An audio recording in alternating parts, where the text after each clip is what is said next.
Aroma ടിവിയുടെ എല്ലാ മാന്യ ശ്രോതാക്കൾക്കും വേഗം വരുന്ന കർത്താവായ യേശു ക്രിസ്തുവിന്റെ ധന്യതിരുനാമത്തിൽ വന്ദനത്തെയും സ്വാഗതത്തെയും അറിയിക്കുന്നു. അനുഗ്രഹീതവും മനോഹരവുമായ നല്ല നിമിഷങ്ങൾക്കായി, നല്ല ദിവസത്തിനായി ഞാൻ കർത്താവിന് സ്തോത്രം ചെയ്യുന്നു. അരോമ ടിവിയുടെ മാന്യ ശ്രോതാക്കളോടൊപ്പം ഇന്ന് അനുഗ്രഹിക്കപ്പെട്ട ജീവിതാനുഭവവും ദൈവം നടത്തിയ അത്ഭുതകരമായ വഴികളെയും കുറിച്ച് പങ്കുവയ്ക്കേണ്ടതിന് നമ്മുടെ ക്ഷണം സ്വീകരിച്ച് ജോയിൻ ചെയ്തിരിക്കുന്നത് കർത്താവിൻ്റെ ദാസൻ പാസ്റ്റർ ജേക്കബ് പാലിക്കൽ ജോൺ അവറുകളാണ്. ദൈവദാസനെ ഓർത്ത് ദൈവത്തിന് സ്തോത്രം ചെയ്യുന്നു. കഴിഞ്ഞ ഏറെ വർഷങ്ങളായി വടക്കേ ഇന്ത്യയുടെ ഗ്രാമങ്ങളായ ബീഹാറിലും പാട്നയുടെ വിവിധ ഇടങ്ങളിലും കർത്താവിന് വേണ്ടി ദൈവം ശക്തമായി ഉപയോഗിച്ചുകൊണ്ടിരിക്കുന്ന ഒരു ദൈവഭൃത്യനാണ്. തൻ്റെ ജീവിതാനുഭവങ്ങൾ അരോമ ടിവിയുടെ പ്രേക്ഷകർക്ക് വളരെ ശ്രദ്ധേയമായിരിക്കുമെന്ന് ഞാൻ പൂർണ്ണമായി വിശ്വസിക്കുന്നു. വിവിധ നിലകളിൽ കർത്താവിന് വേണ്ടി ദൈവം ശക്തമായി ഉപയോഗിച്ചുകൊണ്ടിരിക്കുന്ന ഈ ദൈവത്തിൻ്റെ അനുഗ്രഹിക്കപ്പെട്ട ഈ സാക്ഷ്യം നമുക്ക് ഏവർക്കും ശ്രദ്ധയോടെ സ്കിപ്പ് ചെയ്യാതെ അവസാനം വരെ കാണുകയും കേൾക്കുകയും ചെയ്യാം. പ്രേക്ഷകർക്ക് വലിയ അനുഗ്രഹമായിരിക്കും. അതുപോലെ തന്നെ നിങ്ങളുടെ വലിയൊരു അഭിപ്രായങ്ങളും നിർദ്ദേശങ്ങളും കമൻറ്റ് ബോക്സിൽ നിങ്ങൾക്ക് രേഖപ്പെടുത്താവുന്നതാണ്. ഒരു പ്രാർത്ഥനാ വിഷയമുണ്ടെങ്കിൽ സ്ക്രീനിൽ കാണുന്ന വാട്സപ്പ് നമ്പറിൽ ഞങ്ങളെ വിവരം അറിയിക്കും. ഞങ്ങൾ നിങ്ങൾക്ക് വേണ്ടി പ്രാർത്ഥിക്കുന്നു. എല്ലാ തിങ്കളാഴ്ചയും രാത്രി 9 മണി മുതൽ പ്രേക്ഷകർക്ക് വേണ്ടി വിശിഷ്യാൽ പ്രാർത്ഥന നടന്നു വരുന്നു. ദൈവമായ കർത്താവ് നമ്മെ സഹായിക്കട്ടെ. തുടർന്ന് കർത്താവിൻ്റെ വിലപ്പെട്ട ദാസൻ പാസ്റ്റർ ജേക്കബ് ജോൺ പാലിക്കൽ അവറുകളെ തികഞ്ഞ സ്നേഹത്തോടും ആദരവോടുകൂടി അരോമ ടിവിയുടെ പ്രേക്ഷകരോടൊപ്പം സമയം ചിലവഴിക്കുന്നതിനായിട്ട് ഞങ്ങൾ സ്വാഗതം ചെയ്തു.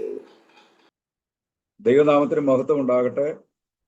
ഈ വളരെ അനുഗ്രഹിക്കപ്പെട്ട ഒരു നല്ല ദിവസം ദൈവം തന്നു ഓർത്ത് കർത്താവിന് സ്തോത്രം ചെയ്യുന്നു. 34 സങ്കീർത്തനം 5-ാം വാക്യത്തിൽ പറയുന്നു, അവ നല്ലവനെന്ന് രുചിച്ചറിവീൻ, അവനെ ശരണം പ്രാപിക്കുന്ന പുരുഷൻ ഭാഗ്യവാൻ. അവങ്കിലേക്ക് നോക്കിയവർ പ്രകാശിതരായി, അവരുടെ മുഖം ലജ്ജിച്ചു പോയിട്ടില്ല എന്ന് 34-ാം സങ്കീർത്തനത്തിൽ പറയുന്നുണ്ട്. എൻ്റെ പേര് ജേക്കബ് പാലക്കൽ ജോൺ എന്നാണ്. ഇന്ന് എന്നെ ശ്രവിക്കുന്ന അരോമ ടിവിയുടെ എല്ലാ പ്രേക്ഷകർക്കും യേശുക്രിസ്തുവിന്റെ നാമത്തിലുള്ള സ്നേഹവും വന്ദനങ്ങളും ഓർപ്പിക്കുകയാണ്.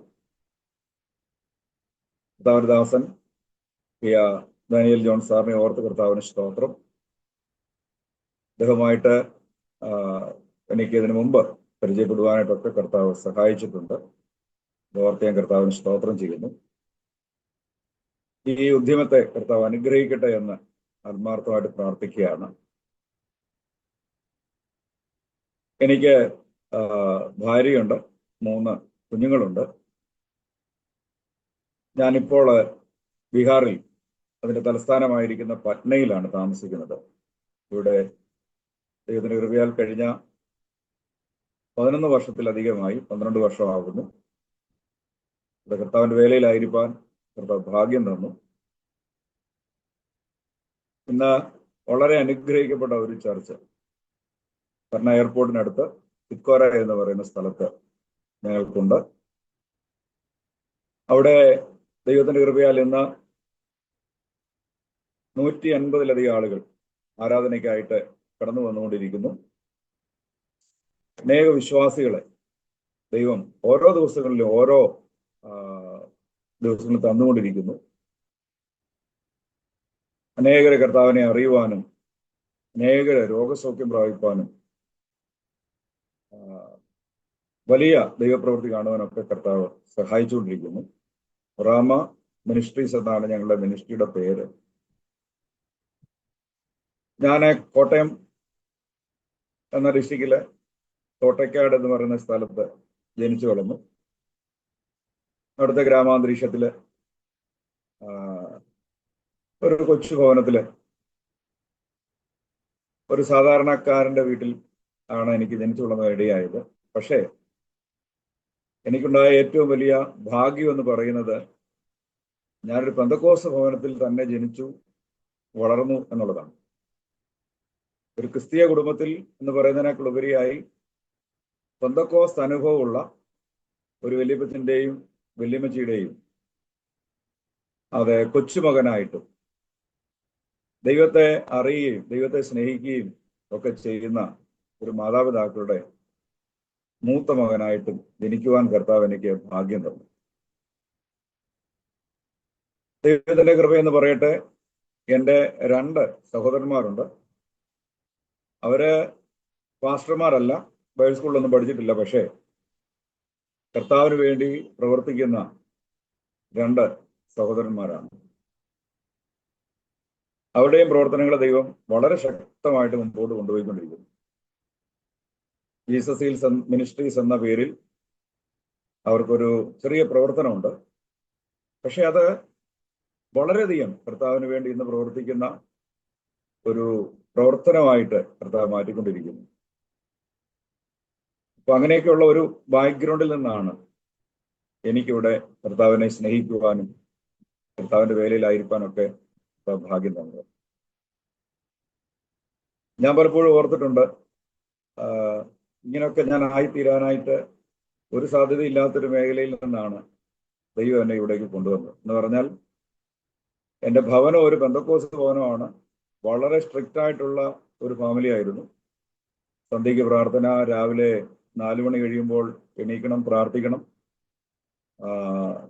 സൺഡേ സ്കൂളിന് ഞാൻ എൻ്റെ മാതാപിതാക്കളെല്ലാം ഇന്ത്യ പെന്തക്കോസ്ത് ദൈവസഭയുടെ IPCയുടെ തോട്ടയ്ക്കാട് ബഥേൽ ചർച്ചിലെ അംഗങ്ങളാണ്.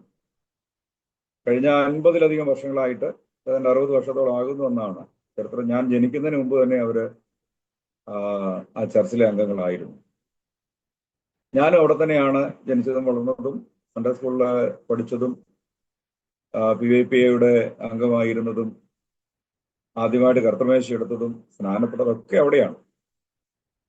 അവിടെയുള്ള ദൈവജനത്തിന്റെ പ്രാർത്ഥനയും പ്രോത്സാഹനവും ഒക്കെ എന്നെ വളരെ അധികം സ്വാധീനിച്ചിട്ടുണ്ട്.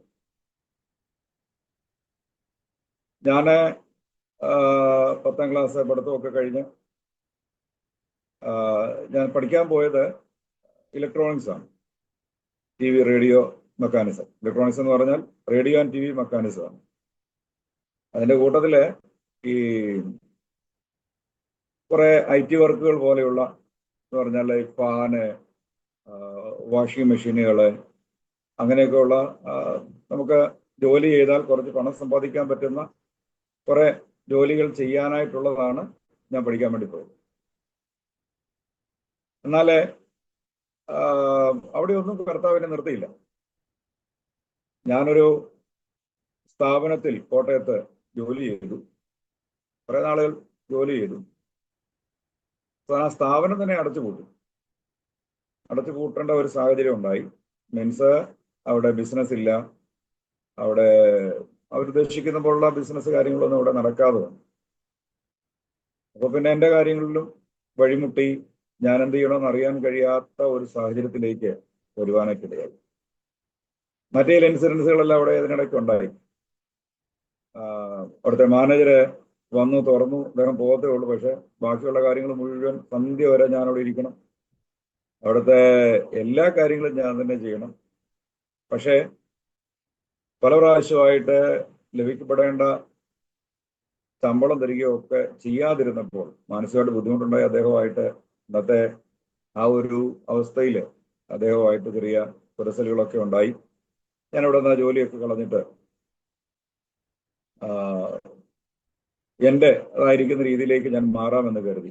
പക്ഷെ എൻ്റെ വീട്ടിൽ സാമ്പത്തികമായിരിക്കുന്ന വളരെ ബുദ്ധിമുട്ടുണ്ടായിരുന്നതുകൊണ്ട് എനിക്ക് കാര്യങ്ങളൊന്നും വീട്ടിൽ പറയാനായിട്ട് ഒന്നും സാധിക്കത്തില്ല. എൻ്റെ പിതാവിന് 2 കണ്ണും ഓപ്പറേഷൻ ചെയ്തിട്ട് കാഴ്ച കുറവായിരുന്നിട്ട് ഓപ്പറേഷനൊക്കെ ചെയ്ത് അങ്ങനത്തെ ഒരു അവസ്ഥയില്ല. അപ്പം എൻ്റെ പിതാവിന് ഒരു ആഗ്രഹമുണ്ട്,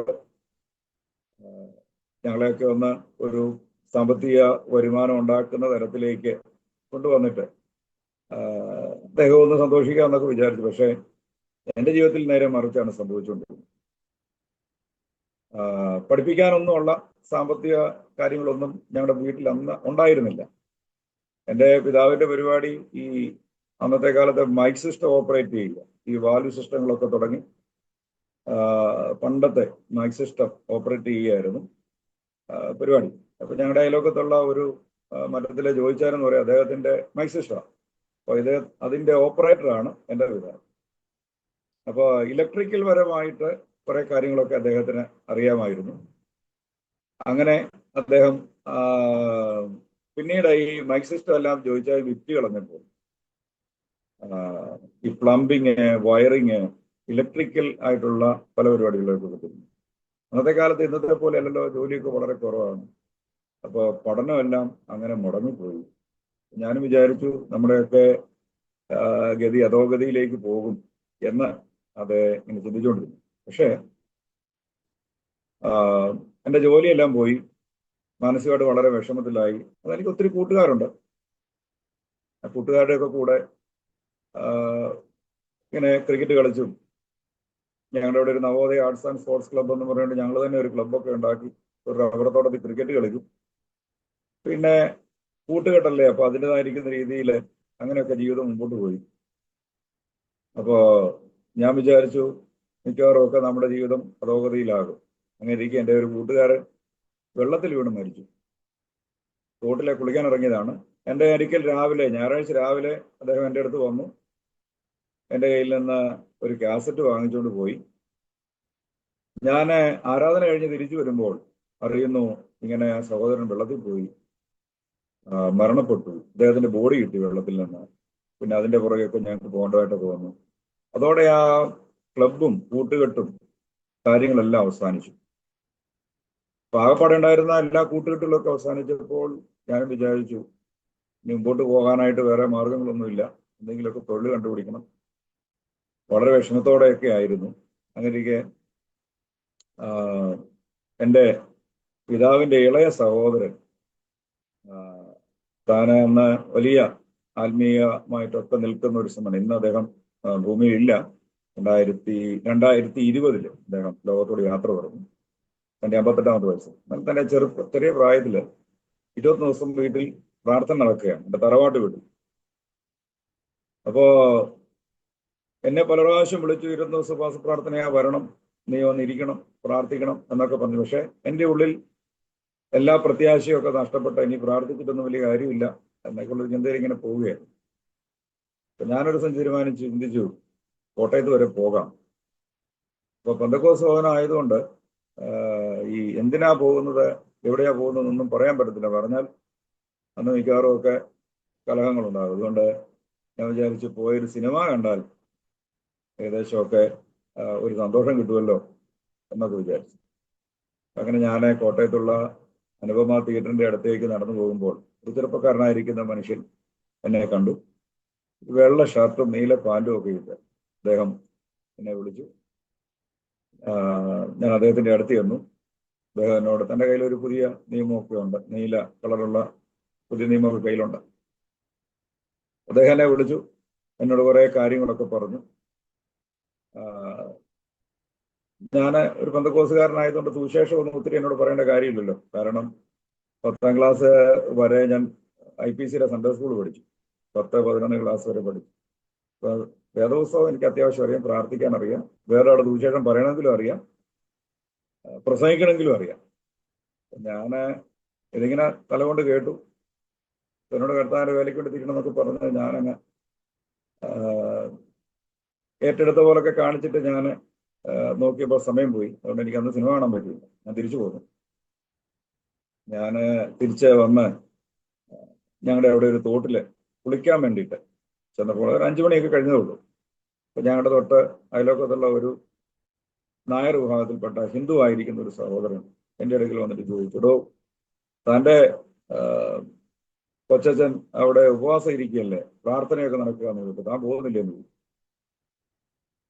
അപ്പൊ ഒരു ഹിന്ദു ആയിരിക്കുന്ന ഒരു ചെറുപ്പക്കാരൻ എന്നോട് ഇങ്ങനെ ചോദിക്കുകയാണ്. ഞാൻ പറഞ്ഞു പോകുന്നുണ്ട് എന്നൊക്കെ പറഞ്ഞു. അന്നേരം ഞാനതൊക്കെ ചിരിച്ചു തള്ളിയെങ്കിലും കുളി കഴിഞ്ഞ് ഞാൻ വീട്ടിൽ പോയപ്പോൾ അദ്ദേഹത്തിന്റെ ചോദ്യം എൻ്റെ ഹൃദയത്തിലേക്ക് ഇങ്ങനെ വന്നുകൊണ്ടിരുന്നു. അപ്പോ ഞാന് വീട്ടിൽ വന്നു, ഒരു കാര്യം തീരുമാനിച്ചിരുന്നു, ഉപവാസ പ്രാർത്ഥനയ്ക്ക് പോകാം. ഉപവാസ പ്രാർത്ഥനയ്ക്ക് പോകാതിരുന്നതിന്റെ കാരണം അവിടെ വലിയ പ്രവാചകന്മാരാണൊക്കെ വരുന്നത്. അവരെ തലേ കൈ വെച്ച് എന്നെ കുറിച്ചൊക്കെ പ്രവചിക്കും എന്നൊക്കെ എനിക്ക് അറിയാവുന്നത് കൊണ്ട് ഞാനതങ്ങനെ പോകാതിരിക്കുകയായിരുന്നു. പക്ഷേ അന്ന് ഞാൻ അവിടെ ചെന്ന് ഏറ്റവും പുറകിലിരിക്കാമെന്ന് കരുതി പോയ എനിക്ക് ഏറ്റവും തലക്കിലിരിക്കേണ്ടതായിട്ട് വന്നു. അന്ന് അവിടെ പ്രസംഗിക്കാൻ വന്ന സോളമൻ എന്ന് പറയുന്ന ഒരു കർത്താവിന്റെ ദാസൻ എല്ലാവരും തലയിൽ കയറ്റി പ്രവചനം പറഞ്ഞുകൊണ്ടിരുന്ന് ഞാനും കുരിഞ്ഞിരുന്ന് പ്രാർത്ഥിക്കുകയാണ്. പക്ഷേ അദ്ദേഹം എന്നോട് പ്രവചനമൊന്നും പറഞ്ഞില്ല. ഞാൻ രക്ഷപ്പെട്ടെന്ന് കരുതി ഇരിക്കുമ്പോൾ യോഗം കഴിഞ്ഞ ആശീർവാദം പറയുന്നതിന് മുമ്പ് അദ്ദേഹം എന്നോട് പറഞ്ഞു, എന്നെ കണ്ടിട്ടേ പോകാവൂ എന്ന് പറഞ്ഞു. അങ്ങനെ അദ്ദേഹം ഞങ്ങളുടെ ആ തറവാട്ട് വീട്ടിലെ ഒരു മുറിയിൽ എന്നെ വിളിച്ചുകൊണ്ട് പോയി എന്നോട് കുറെ കാര്യങ്ങൾ പറഞ്ഞു. അന്ന് പകൽ ആ നീല പാൻറ്റും വെള്ള ഷർട്ടും ഇട്ട ആ ദേവദാസൻ പറഞ്ഞ അതേ വാചകം തന്നെ ഈ കർത്തൃദാസൻ എന്നെ ഓർപ്പിച്ചു. ഞാൻ അന്ന് രാത്രി വീട്ടിൽ വന്നു. എനിക്ക് ഉറങ്ങാൻ കഴിയുന്നില്ല. ഞാൻ കട്ടിലേൽ അങ്ങോട്ടും ഇങ്ങോട്ടും കിടന്ന് തിരിയുകയാണ്. എന്തൊക്കെയോ ഭാരങ്ങൾ മതിക്കുന്നത് പോലെ എനിക്ക് തോന്നി. പലതരത്തിലുള്ള രീതികളൊക്കെ ഞാൻ അവലംബിച്ച് നോക്കിയെങ്കിലും ഒന്നും നടക്കുന്നില്ല. പക്ഷെ അന്ന് രാത്രിയിൽ എനിക്ക് മനസ്സിലായി എന്തോ എൻ്റെ കൂടെ കൂടിയിട്ടുണ്ട്, എന്തോ ഒരു പ്രശ്നം എനിക്കുണ്ട്. അപ്പം ഞാൻ എൻ്റെ മാതാപിതാക്കളെ വിളിച്ചു. അവരെഴുന്നേറ്റു. എൻ്റെ ഉപ്പാപ്പൻ എന്നൊരു 20 ദിവസം ഉപവാസം ഇരിക്കുന്ന ഒരു സമയമാണ്. അദ്ദേഹത്തെ വിളിച്ചുകൊണ്ട് വന്നു. എനിക്ക് വേണ്ടി പ്രാർത്ഥിച്ചു. ഇന്ന് രാത്രി ഞാൻ കിടന്നുറങ്ങി. അതിൻ്റെ പിറ്റേ ദിവസം ഞാൻ വേറെ എങ്ങും പോയില്ല, ഉപവാസ പ്രാർത്ഥനയ്ക്ക് പോയി. ഇവിടെ കേട്ട ദൂതുകളൊക്കെ ഏറ്റെടുത്തു. കർത്താവിനോട് ക്ഷമ പറഞ്ഞ് ഞാൻ പറഞ്ഞു, കർത്താവ് നിന്റെ ഹിതമാണെങ്കിൽ ഞാൻ അങ്ങയുടെ വേലയ്ക്ക് വേണ്ടി ഇറങ്ങിക്കോളാം എന്ന് പറഞ്ഞു. ഇത് ഞാൻ എൻ്റെ വീട്ടിൽ പറഞ്ഞപ്പോൾ വീട്ടുകാർക്കെല്ലാം പ്രയാസമായി. കാരണം ആകെപ്പാടെ മൂത്തയാള് ഞാനാണ്. എന്തെങ്കിലും ഒരു വരുമാനം ഉണ്ടാകണമെങ്കിൽ അത് എന്നിലൂടെ ഒക്കെ നടക്കത്തുള്ളൂ എന്നൊക്കെ ഒരു ചിന്ത എൻ്റെ പിതാവിനൊക്കെ ഉണ്ടായിരുന്നു. അപ്പൊ അങ്ങനെ ഞാൻ പറഞ്ഞപ്പോൾ വളരെ പ്രയാസങ്ങളുണ്ടായി. ആദ്യം സാധ്യമല്ല എന്നുള്ള ഒരു ചിന്ത മുമ്പിലേക്ക് വന്നു. അവിടെയും എൻ്റെ പ്രതീക്ഷകളെല്ലാം കെട്ടുപോകും എന്ന് ചിന്തിച്ചു. പക്ഷെ ബൈബിൾ സ്കൂളിൽ പോയാൽ കൊടുക്കാൻ ഫീസില്ല. ആര് കൊടുക്കും, എങ്ങനെ കൊടുക്കും, എവിടെ നിന്ന് കൊടുക്കും എന്നൊക്കെയുള്ള ചിന്ത എനിക്കുണ്ടായി. അപ്പോൾ ആ സമയത്ത് ഇന്ന് അത് ഇന്ത്യ ബൈബിൾ കോളേജിന്റെ പ്രിൻസിപ്പളായിരിക്കുന്ന ദാസൻ സാജു ജോസഫ് സാറ് ആണ് അന്ന് ഞങ്ങളുടെ ചർച്ചിലെ, സാജു ജോസഫ് സാറിന്റെ പപ്പയാണ് ഞങ്ങളുടെ ചർച്ചിലെ പാസ്റ്റർ. അദ്ദേഹം അന്ന് ഞങ്ങളുടെ വീട്ടിൽ വിസിറ്റിങ്ങിന് വേണ്ടി വന്നു. അന്ന് സാജു സാറ് ഒരു ബൈബിൾ കോളേജിൽ പഠിപ്പിക്കുന്നുണ്ട്, ഒരു പാരലൽ കോളേജിലും പഠിപ്പിക്കുകയാണ്. അപ്പോൾ ബൈബിൾ സ്കൂളിൽ ഇടയ്ക്കിടയ്ക്ക് വന്ന് അദ്ദേഹം ക്ലാസ് എടുക്കും. അപ്പൊ അങ്ങനെ ഈ പാസ്റ്ററോട് ഞാൻ പറഞ്ഞു, എനിക്കിങ്ങനെ ഒരു ചിന്തയുണ്ട്, ബൈബിൾ സ്കൂളിൽ പോയാൽ കൊള്ളാം എന്നോട് പറഞ്ഞു. അപ്പൊ ഞാൻ അദ്ദേഹത്തോട് പറഞ്ഞു. അപ്പൊ എന്നോട് പറഞ്ഞു, ഇപ്പോഴേ ബൈബിൾ സ്കൂളിലൊക്കെ അഡ്മിഷൻ കിട്ടിയാൽ ഫീസ് കൊടുക്കുന്ന കാര്യമൊക്കെ എന്നോട് സംസാരിച്ചു. ഞാൻ ഫീസ് കൊടുക്കാത്ത ഏതെങ്കിലും കോളേജ് ഉണ്ടെങ്കിൽ ഞാൻ പോകാൻ തയ്യാറാണ്. അങ്ങനെ വാഗ്ദാനത്തുള്ള PC വാണി സാറിന്റെ ബദനി ബൈബിൾ കോളേജിൽ എന്നോട് പറഞ്ഞു, അവിടെ പോയി 1 വർഷം അല്ലെ 2 വർഷം പഠിക്കുക, എന്നിട്ട് നമുക്ക് കുമ്പനാട്ട് പോയി ബാക്കി പഠിക്കാം എന്ന് പറഞ്ഞു. അപ്പൊ ഞാനങ്ങനെ മാണിസാറിന്റെ ബൈബിൾ സ്കൂളിൽ ചെന്നു. അവിടെ ചെന്നു. എനിക്ക് ഇന്റർവ്യൂ എല്ലാം കഴിഞ്ഞു.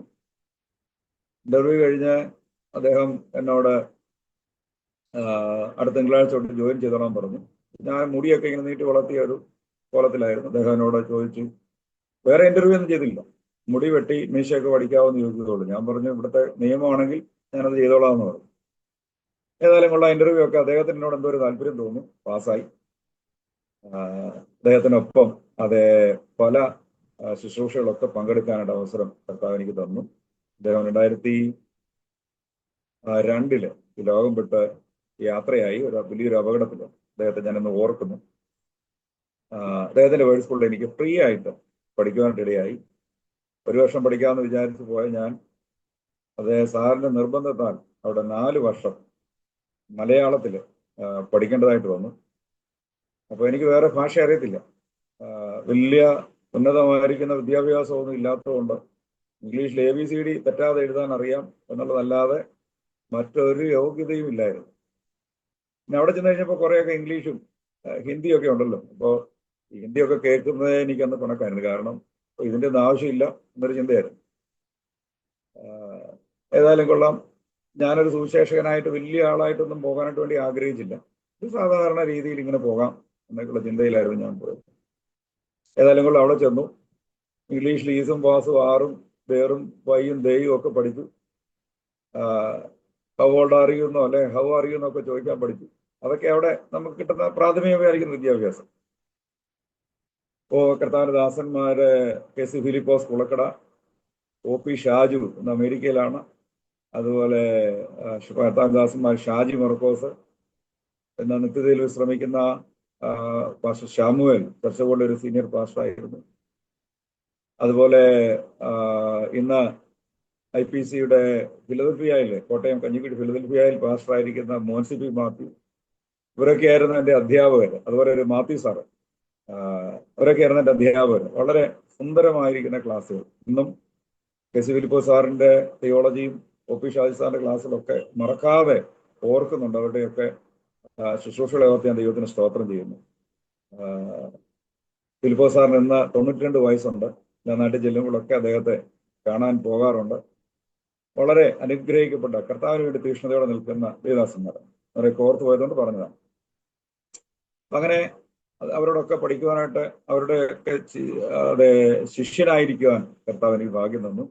മാണി സാറിന്റെ നിർബന്ധപ്രകാരം 4 വർഷം എനിക്ക് ആ ബൈബിൾ സ്കൂളിൽ പഠിക്കേണ്ടതായിട്ട് വന്നു. അങ്ങനെ അവിടുന്ന്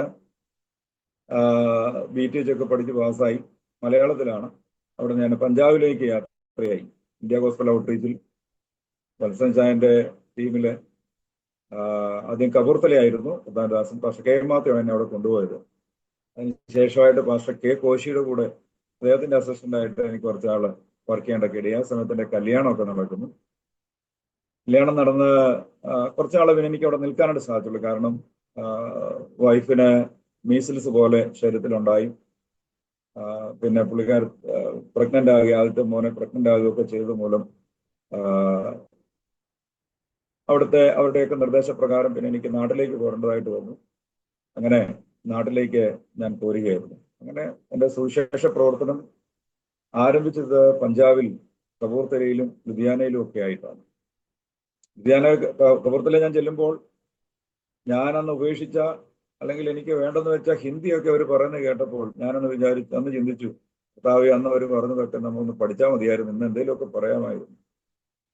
ഒരു 2-3 മാസം കഴിഞ്ഞപ്പോൾ കർത്താരദാസൻ കെ.മാത്യു പാസ്റ്ററിനോട് പറഞ്ഞു, നീ ഇന്ന് ഹിന്ദിയിലൂടെ പ്രസംഗിക്കണം, ഇല്ലെങ്കിൽ അടുത്ത ആഴ്ച വീട്ടിൽ പോകണമെന്ന് പറഞ്ഞു. ശനിയാഴ്ചയാണ് എന്നോട് പറയുന്നത്, നാളെ സങ്കീർത്തനം വായിച്ച് അതിൽ നിന്ന് പ്രസംഗിക്കണമെന്ന് പറഞ്ഞു. അപ്പൊ കടയിൽ പോയൊരു സാധനം പോലും ചോദിച്ച് വാങ്ങിക്കാൻ അറിയാൻ മേലാത്ത ഞാൻ അന്ന് രാത്രി കുത്തിയിരുന്ന് പ്രാർത്ഥിച്ചു. മലയാളവും ഹിന്ദി ബൈബിളും വെച്ച് പഠിച്ചു. പിറ്റേ ദിവസം ഏതായാലും കൊള്ളാം 10 മിനിറ്റ് ഞാൻ തെറ്റാണോ ശരിയാണോ ഇന്നും എനിക്ക് അറിഞ്ഞുകൂടാ, എന്തൊക്കെയോ അത് ഹിന്ദിയിൽ പ്രസംഗിച്ചു എന്നുള്ളതാണ് സത്യം. അന്ന് മുതൽ ഹിന്ദി പറയാൻ തുടങ്ങി ഞാൻ. അത് ഇന്ന് ഹിന്ദിയിലേക്ക് മറ്റു ഭാഷകളിൽ ട്രാൻസ്ലേറ്റ് ചെയ്യാനായിട്ടുള്ള ഭാഗ്യം കർത്താവ് തന്നു. പിന്നെ ഞങ്ങളുടെ ചർച്ചിൽ ഞാൻ മാത്രമേ ഉള്ളൂ മലയാളി, വേറെ ഒരൊറ്റ മലയാളി പോലും ഇല്ല. മുഴുവൻ ഹിന്ദിക്കാരാണ്. മഗയും അങ്കാരയും ഹിന്ദിയും ദഹാത്തി ഭാഷയും സംസാരിക്കുന്ന ആളുകളുടെ ഇടയിലാണ് ഞാനിന്ന് ശുശ്രൂഷിക്കുന്നത്. എന്നാലേ ഞാൻ പഞ്ചാബിലെ ശുശ്രൂഷയൊക്കെ കഴിഞ്ഞ് പഞ്ചാബിൽ ചെന്നപ്പോൾ അവിടെ ഒരു കോൺഫറൻസ് നടക്കുകയാണ്. ആ കോൺഫറൻസിൽ ഞാൻ പങ്കെടുത്ത അവിടുത്തുകാരെല്ലാം ഇംഗ്ലീഷാണ് പറയുന്നത്. എനിക്ക് ഹിന്ദി അറിയത്തില്ല, ഇംഗ്ലീഷും അറിയത്തില്ല. ഞാനിങ്ങനെ അവിടെ കുറെ സമയം ഇരിക്കും. എനിക്ക് ബോറിങ് തോന്നുമ്പോൾ എഴുന്നേറ്റ് പോകും. എനിക്കൊന്നും മനസ്സിലാകുന്നില്ല. അപ്പൊ ഞാൻ ചിന്തിച്ചു, കർത്താവ് എങ്ങനെയും കുറച്ച് ഇംഗ്ലീഷ് പഠിച്ചാൽ കൊള്ളാം. അങ്ങനെയൊക്കെ ചിന്തിച്ചു. അങ്ങനെ ഞാൻ ന്യൂൻഡ്യ ബൈബിൾ സെമിനാരിയിൽ മടങ്ങി വന്ന് ന്യൂൻഡ്യ ബൈബിൾ സെമിനാരിയിൽ കുറച്ചുകൂടെ പഠിക്കാനായിട്ട് കർത്താവ് എനിക്ക് ഭാഗ്യം തന്നു. അവിടെ നിന്ന് കുറെയൊക്കെ എനിക്ക് ഗ്രഹിക്കുവാനായിട്ട് കർത്താവ് ഭാഗ്യം ഒരുക്കി തന്നു. അതിനുശേഷമായിട്ടാണ് ഞാൻ പ്രവർത്തനങ്ങൾ ആരംഭിക്കുന്നത്. ന്യൂൻഡ്യ ബൈബിൾ സെമിനാരിയിൽ പഠിക്കുന്ന സമയത്ത് ഒരു പ്രവർത്തനം ഞാൻ മുണ്ടിയപ്പള്ളി ഭാഗത്ത് ആരംഭിക്കുകയും അവിടെ കുറെ നാളുകൾ എനിക്ക് പ്രവർത്തിക്കുവാനായിട്ടും കുറെ ആത്മാക്കളെ നേടുവാൻ സ്നാനപ്പെടുത്തുവാനൊക്കെ കർത്താവ് ഭാഗ്യം തന്നു. അതിനുശേഷമായിട്ട് ഞാൻ പല സ്ഥലങ്ങളിലേക്ക് മാറുകയും ഇന്ത്യ പെന്തക്കോസ്ത് ദൈവസഭയോടുള്ള ബന്ധത്തിൽ തന്നെ എനിക്ക് IPC എന്നൊരു സഭ തന്നിട്ടില്ല. ഞാൻ പ്രവർത്തിച്ചുണ്ടാക്കിയ സഭകൾ IPCക്ക് വേണ്ടി കൊടുത്തിട്ടേ ഉള്ളൂ. അങ്ങനെ എൻ്റെ പ്രവർത്തനങ്ങളെ കർത്താവ് അനുഗ്രഹിപ്പാനിടയായി. അവസാനമായിട്ട് ഞാൻ ശുശ്രൂഷിച്ച ഏലപ്പാറയാണ്. ഏലപ്പാറ ടൗൺ ചർച്ചിലായിരുന്നു. അവിടെ എൻ്റെ കുഞ്ഞുങ്ങളുടെ വിദ്യാഭ്യാസമുള്ള ബന്ധത്തിൽ വളരെ ബുദ്ധിമുട്ടുകൾ എനിക്ക് അനുഭവിക്കേണ്ടതായിട്ട് വന്നു. ഒരു ചെറിയ ചർച്ചാണ്, സാമ്പത്തികമായിട്ട് വരുമാനം കുറവ്. അവിടെ ഒരു പുന്നമ ടീച്ചറുണ്ട്. അവർ ഗൾഫുകാരായതുകൊണ്ട് അവരുടെ ചെലവിലാണെന്ന് പറഞ്ഞാൽ സ്വത്രാഴ്ചയൊന്നും അധികം കിട്ടാനായിട്ടില്ല. പിന്നെ ആ ടീച്ചറാണ് ഞങ്ങളെ 2 വർഷത്തോളം അവിടെ സഹായിച്ചത്. അപ്പൊ ഞാൻ വിചാരിച്ചു, ഇങ്ങനെ എത്ര നാൾ ഒരാളുടെ സഹായത്തിൽ കഴിയും എന്നൊക്കെ ഓർത്ത് ഇങ്ങനെ വിഷമിച്ചു. എനിക്ക് ട്രാൻസ്ഫറിന് വേണ്ടി ആഗ്രഹിച്ചു. ഞാൻ എഴുതി കൊടുത്തെങ്കിലും അന്ന് മ്യൂച്വൽ ട്രാൻസ്ഫർ ആയിരുന്നതുകൊണ്ട് വേലപ്പാറയിലെ കൊച്ചു സഭകളുടെ സഭകളിലേക്ക് വരുവാനായിട്ട് ആളുകൾക്ക് ബുദ്ധിമുട്ടാണ്, യുവദാസന്മാർക്ക് ബുദ്ധിമുട്ടാണ്. പ്രായോഗികമായിട്ട് നോക്കുമ്പോൾ വരുമാനം ഇല്ല. ഭാര്യയോ കുഞ്ഞുങ്ങളൊക്കെ ആയിട്ട് വന്നാൽ ബുദ്ധിമുട്ടുകൾ അനുഭവിക്കും. അല്ലെങ്കിൽ ബാച്ചിലർ ആരെങ്കിലും വരണം. അങ്ങനെയൊക്കെ ആളുകളെ കിട്ടാതെ വന്നു. പിന്നീട് അവസാനം അടുത്ത സെൻട്രൽ പാസ്റ്റർ തന്നെ ആ ചർച്ചിന്റെ ചാർജ് ഏറ്റെടുക്കുകയും ഞാൻ കോട്ടയത്തേക്ക് മാറുകയും ചെയ്തു. കോട്ടയത്തേക്ക് മാറി എൻ്റെ വീടിനടുത്ത് ഒരു വീട് വാടകയ്ക്ക് എടുത്ത് ഞാൻ താമസം ആരംഭിച്ചു. അങ്ങനെ ഇരിക്കുമ്പോഴാണ് പവർ വിഷനിൽ എനിക്ക് വർക്ക് ചെയ്യാനായിട്ട് കർത്താവ് ഇടയാക്കി. പവർ വിഷൻ ഞാൻ വർക്ക് ചെയ്യുന്ന സമയത്താണ് ബീഹാറിലെ ഇവിടെ ഒരു 30 ദിവസം ഉപവാസ പ്രാർത്ഥന നടക്കുകയാണ്. ഞാൻ ഈ പത്രങ്ങളിലൊക്കെ എഴുതുകയും ഗുഡ് ന്യൂസിലും അതുപോലുള്ള ചില പത്രങ്ങളിലൊക്കെ എൻ്റെ എഴുത്തുകൾ ഇടയ്ക്കിടയ്ക്ക് വരാറുണ്ടായിരുന്നു. ജേർണലിസം ഒന്നും പഠിച്ചിട്ടില്ല. അപ്പം ഞാൻ എഴുതുന്നൊക്കെ കൊണ്ട് ഒരു എൻ്റെ കൂടെ പത്രത്തിൽ പ്രവർത്തിച്ചിരുന്ന ഒരു സഹോദരൻ, ഒരു കത്തോലിക്കനാണ്. അദ്ദേഹം എന്നെ ബീഹാറിലുള്ള സാറിനെ എബ്രഹാം സാറിനെ പരിചയപ്പെടുത്തി. ഇവിടെ നടന്ന ഒരു 30 ഉപവാസ പ്രാർത്ഥനയിൽ സത്യം പറഞ്ഞാൽ 7 ദിവസത്തെ ശുശ്രൂഷയ്ക്ക് വേണ്ടിയിട്ട് ഞാൻ ഈ ബീഹാറിൽ വന്നതാണ്.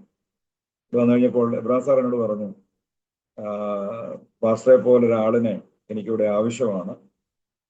10-20 ചർച്ചുകളുണ്ട്, അതെല്ലാം ഒന്ന് നോക്കി നടത്തണം.